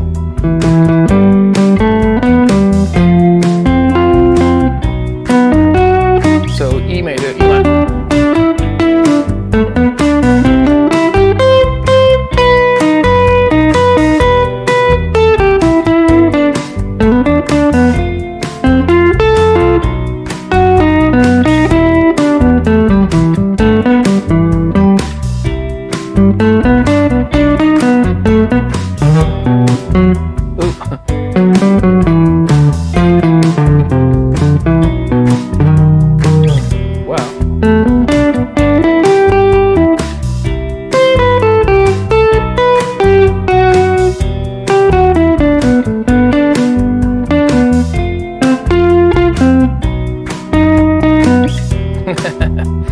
That's kind of cool. So this is if we're using like a C-shaped pentatonic scale, but let's scoot up to like a G shape.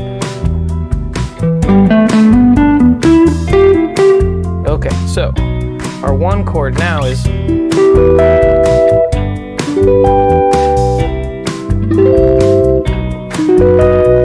interesting.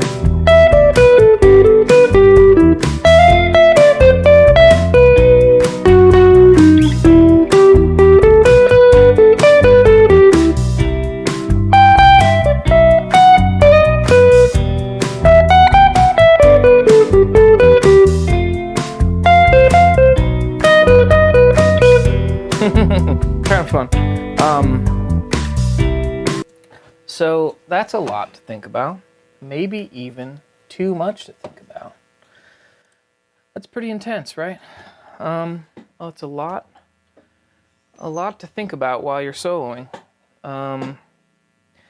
Might be kind of fun to just noodle with it now that you hopefully are kind of more on the same page with what I have to actually deal with here. What I got to worry about. It's a lot to think about. And let's find like a more appealing tone to solo with here. And in the meantime, if anyone's got any questions, Mateus, you got any questions? Let's see. This octafuzz is a little too intense for me. Let's see.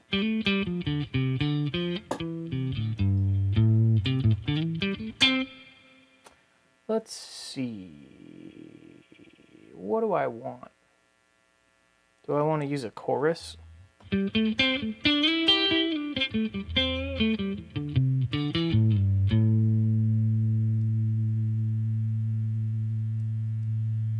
Whoa. Let's see. I feel like I'm not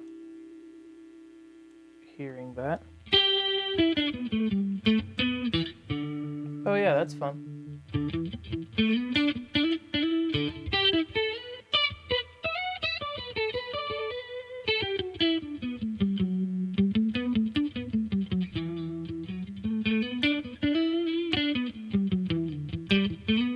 Yes, okay. Holly, you have got a great question. Says, I am constantly fighting buzz and have very little idea what I'm doing. Could you talk about the noise gate you used a bit ago? Yes, but first of all, let me turn it off. I'm going to turn everything off. So, let's leave the amp on. So, I got my amp on, noise gate is off, everything else is off. Generally speaking, you want to avoid having to use a noise gate. So, generally speaking, electric guitars just make noise. However, somehow, when you're using a computer monitor or just a computer or touching other things that are plugged into things, you're likely to introduce some kind of noise because your pickups pick up a lot of stuff. So one thing you can do, period, when you're soloing is just find an angle where the noise goes away. I'm actually going to mute my voice so you can hear me spinning around and hear how the noise changes. So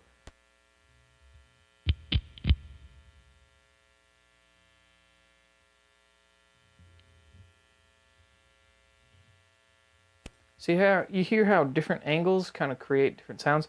The other thing is that most guitars, I'm actually not even sure if this one is humbucking, but usually if you have one single coil pickup selected, you're gonna get noise, period. That might go away if I switch pickups. I gotta kind of mess with my switch here because it's messed up, but let's see.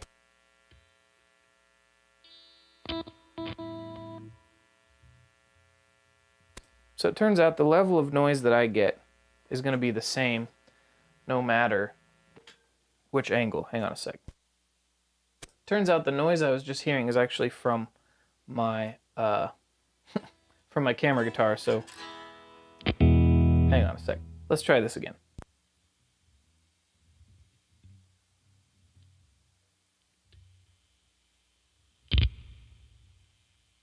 So apparently there's some noise from my single coil pickup.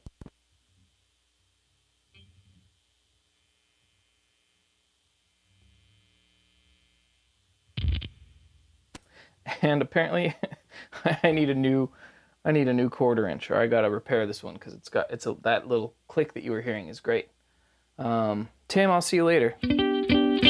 So just first of all, switching to both pickups instead of one is gonna eliminate some noise. Also, being plugged into a like a power conditioner can sometimes help. If you're plugged in, if your gear that you're using is plugged into a 3-prong plug where you're grounded, you're more likely to eliminate some buzz. The other thing is that all electric guitars, generally, it's a shame that there's no difference right now, but guitars are actually grounded to your body. So if you're touching the strings, there's going to be less noise than if you're not touching the strings. That's another thing to consider, Holly. The other thing here is the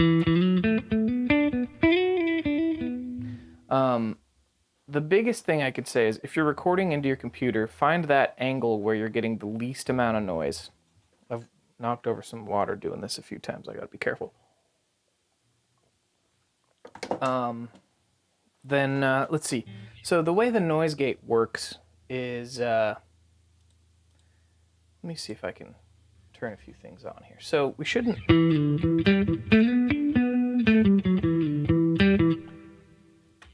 let me turn it on to my noisy pickup here. So here's my noisy pickup.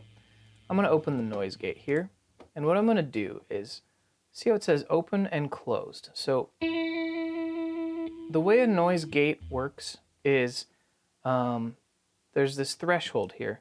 Anything that is below this volume threshold, hang on, I forgot which direction this goes, like, wow.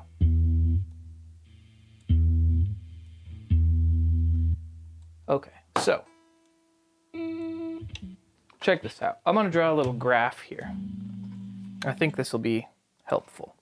So, here we go. So, noise gate. Noise gate. The way they work is, you've got a threshold. And the threshold is like 0 dB means nothing's getting through, and whatever that lowest was, like 72 dB. Oops, I wrote DD. I think I might actually possibly be dyslexic. So you got to set your threshold somewhere between here and here. And when you look at something like here is so here is a guitar track that I played, and I'm gonna make sure it's not crazy loud. So what we got to imagine here is that on this little graph here, let's say this is 0 dB from here, and then this is 72 dB, which is like quiet. I know it's kind of backwards. You'd think 0 would be the loudest, but on this particular thing, it's backwards. So the way this threshold works is the higher we set it, like if we set the threshold to, let's say, 10 dB, then anything that's quieter than that, so let's say 10 dB is right here. If we set it there, nothing is going to get up to that threshold, and that means that the noise gate is going to be muted, because, let me back up for a second. A noise gate is, hey, I'm muted until, actually, I have one on my voice right now. I'm muted until a certain volume is reached, and then I will unmute. So if you set your threshold, basically what I'm going to do with my guitar noise gate is I'm going to set my threshold to somewhere around down here. So the quietest notes that I play, you're going to hear. And right now, if I set it like this, it's letting everything in, including that little flub that I did. But if I set it right here, we get, oh, it looks like this doesn't match to reality over here. So apparently this is above that 21 decibel line. If I set it here, we might miss that altogether. We missed everything, actually, because nothing's getting loud enough to set off the threshold. Let's find a sweet spot. Ah, so it looks like -13 here is somewhere around here, because this one didn't make it through, and these ones did. Let's see. Yep, so -13. Let's try -17. So now it looks like -17 means anything that's roughly above this line is you're gonna hear it. Anything below it, you're not gonna hear.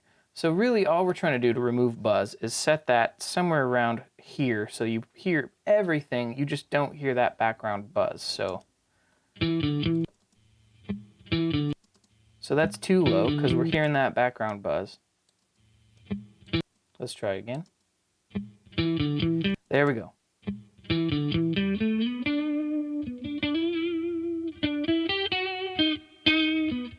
So all we're doing here is we're finding that sweet spot where even the quiet notes here can come through, but then anytime we're not playing, there's still kind of a little just quiet buzz there that we're getting rid of, which is kind of nice. And you can control the amount of reduction if it feels really crazy, so we can have it reduce just a lot and not... Let's see. Here's no reduction. And here's just a little bit of reduction. sometimes that can sound a lot more natural. So then attack is how quickly does it kick in, and for guitar we want it to kick in immediately.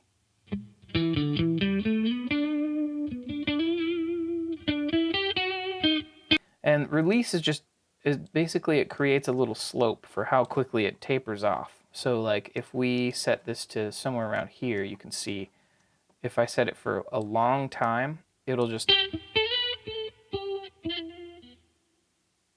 It took actually about from here to here for it to actually get quiet. But now if we set it really quickly,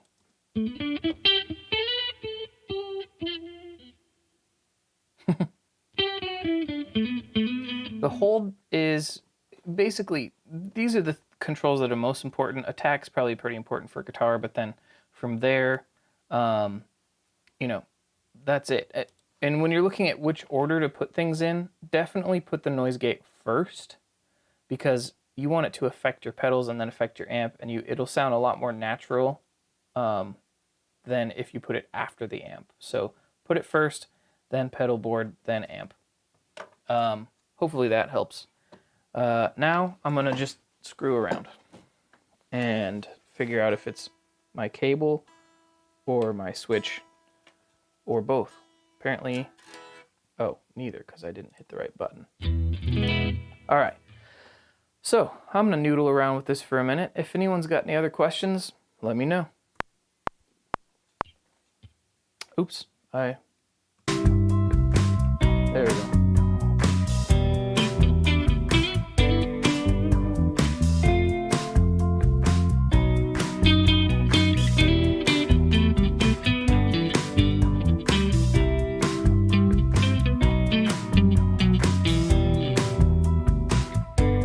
Get you seeing my guitar a little better here. There we go. And I'm gonna turn it up a touch too.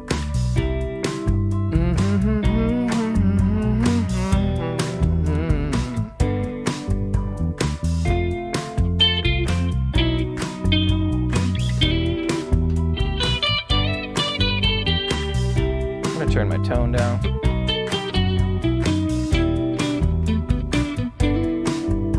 Really dial it in the right way. Okay, I'm not liking this tone very much, and I think it's because my EQ is just wonky. Hang on a sec. I'm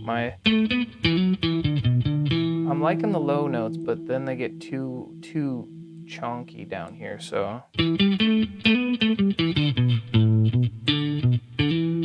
Generally speaking, if your low notes are too beefy, you can just cut off around 125-ish, 100. You can hear the difference between that and this. You can really feel it there, where this one kind of takes a bit of that off. Maybe I want to go up to 145.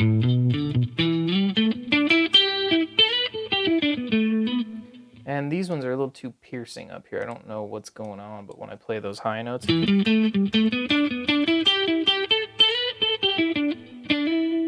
it's specifically this area somehow is.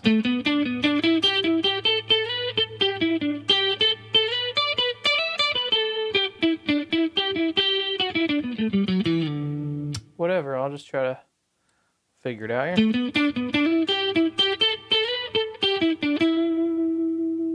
Maybe I'll just roll this all off in general up here. Let's see how that feels. That's better. Then maybe I'll just throw one more thing on here, a limiter. And let's see.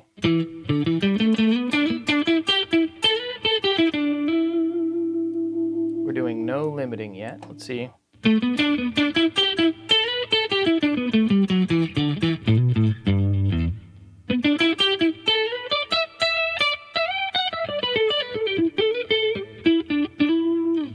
Oh, you know what? Let's just keep going nuts here. Let's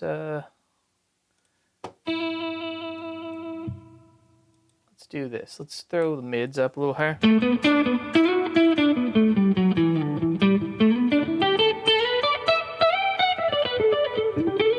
I feel like Pat Metheny right now. Okay, let's do this.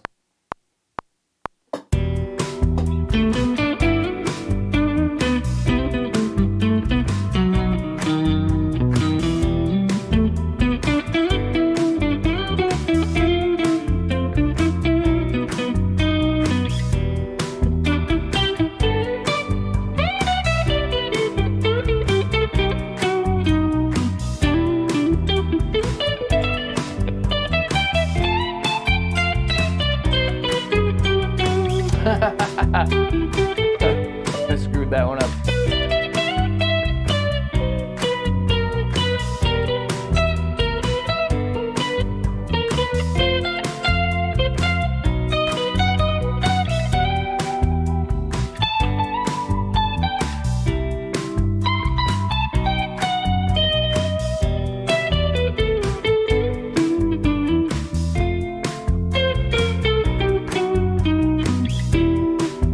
Doing too good of a job here. I gotta really rein this in. I'm gonna focus on one position at a time. Welcome to me practicing. Here we go. I'll just do, let's see. Oh, sorry. There we go. This is just practice. So,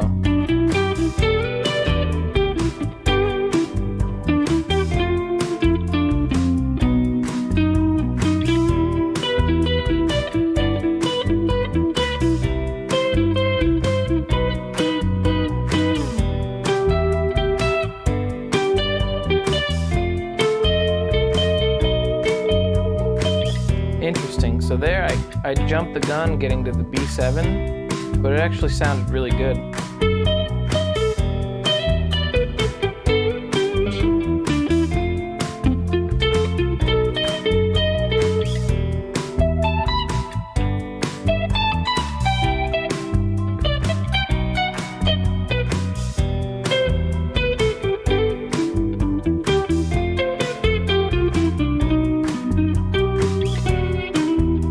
I kind of like doing that.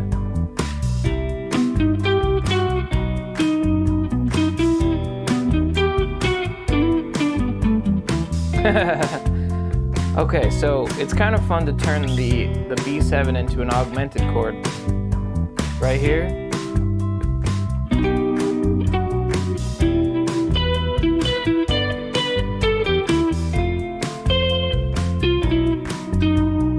Okay.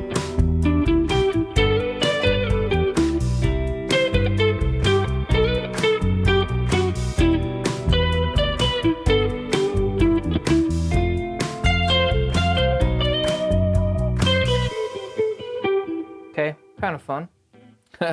Thanks, Holly, I appreciate it. I certainly wasn't fishing for that. I'm just, basically what I'm saying is figuring out how to solo with that Phrygian flat 2 chord going straight to the 5 chord. It's trying to focus on chord tones and thinking about which scale to play. Like, okay, actually, how about this? Since I'm trying to make this somewhat educational and, you know, maybe just fun for me, let me get this a little more in focus, I think. That's a little better. So, 2 things to think about here. If we just ignore chords and we just think about the key that we're in, and maybe we'll just even limit it to like an octave-ish. So, in the E minor chord, we can think of E minor scale, which is...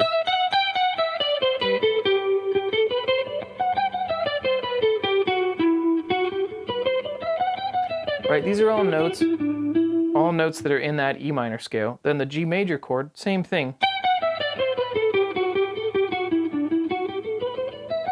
G major. Then the C chord, same thing, we can play the same scale. And then for the B7, we got to adapt that to go. We got to play that sharp 7.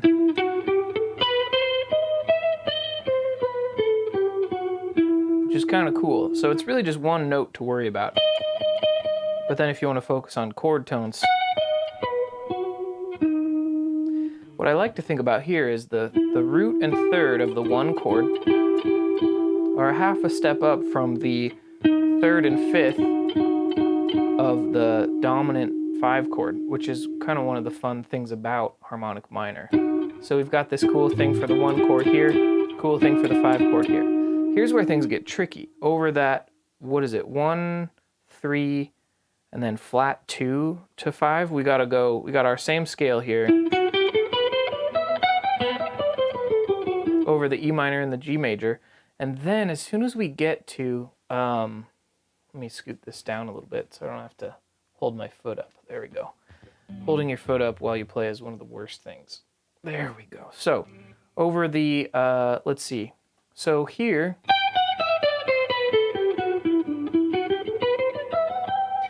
over that G major, E minor, we got that. And then when we get to the F chord, we got to switch to,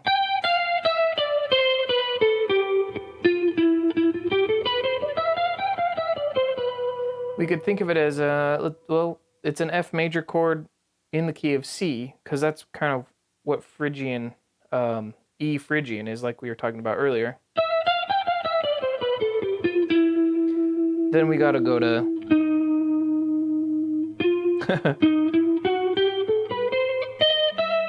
so we got this weird, ooh,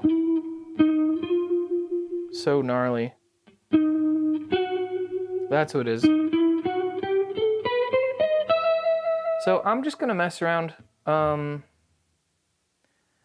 Let's see. I'm not playing any diminished chords, Mateus. It's just the. There was one that sort of maybe. Let's see if we wanted the.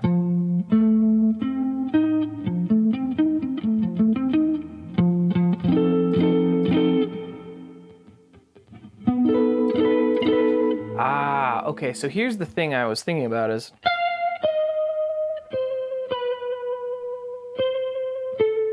Okay. This is the crazy thing. That Phrygian chord.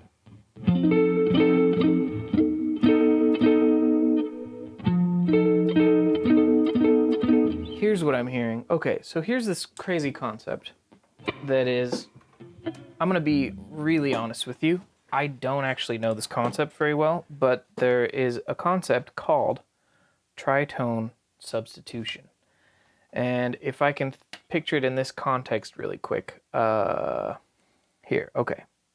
I'm gonna reverse engineer this because I honestly don't know this stuff very well, but it's really interesting and you might enjoy it.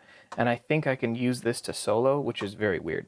So, Mateus, you said I transformed to diminished. I didn't actually, I transformed to dominant. So, a B7 chord is B. It's weird how I say one thing and write another. B, D sharp, F sharp, and A. So let's see. And if we go E flat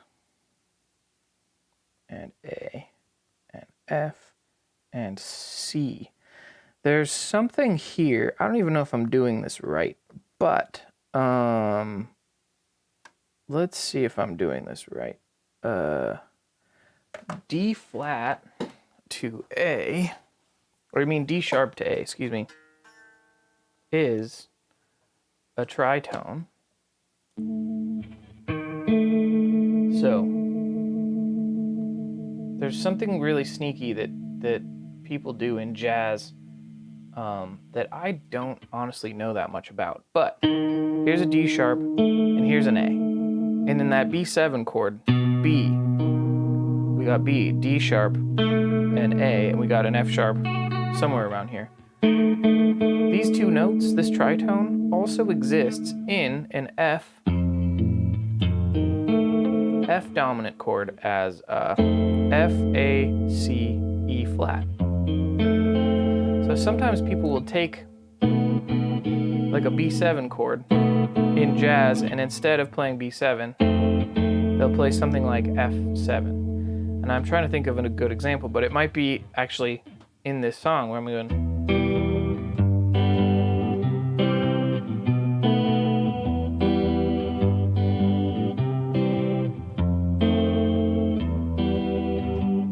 And it ends up kind of being a Phrygian thing anyway, because instead of just playing an F major chord, we're playing an F dominant chord.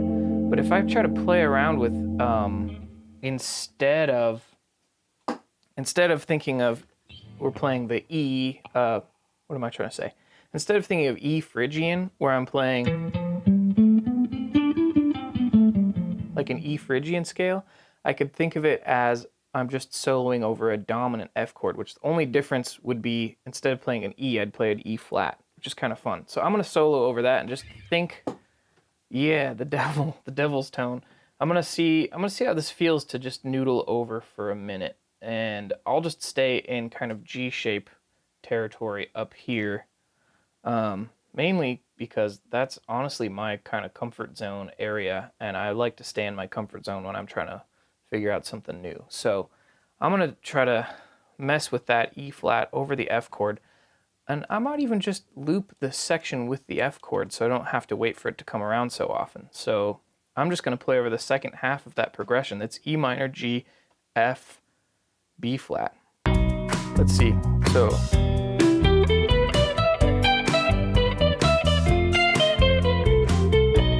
that does kind of work, actually. It's cool.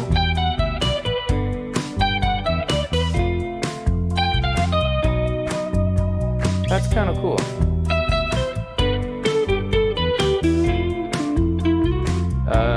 I forgot that it was.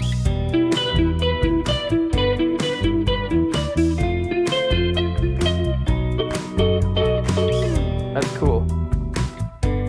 So I could do.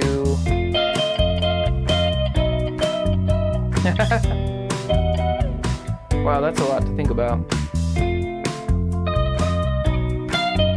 So what I could do.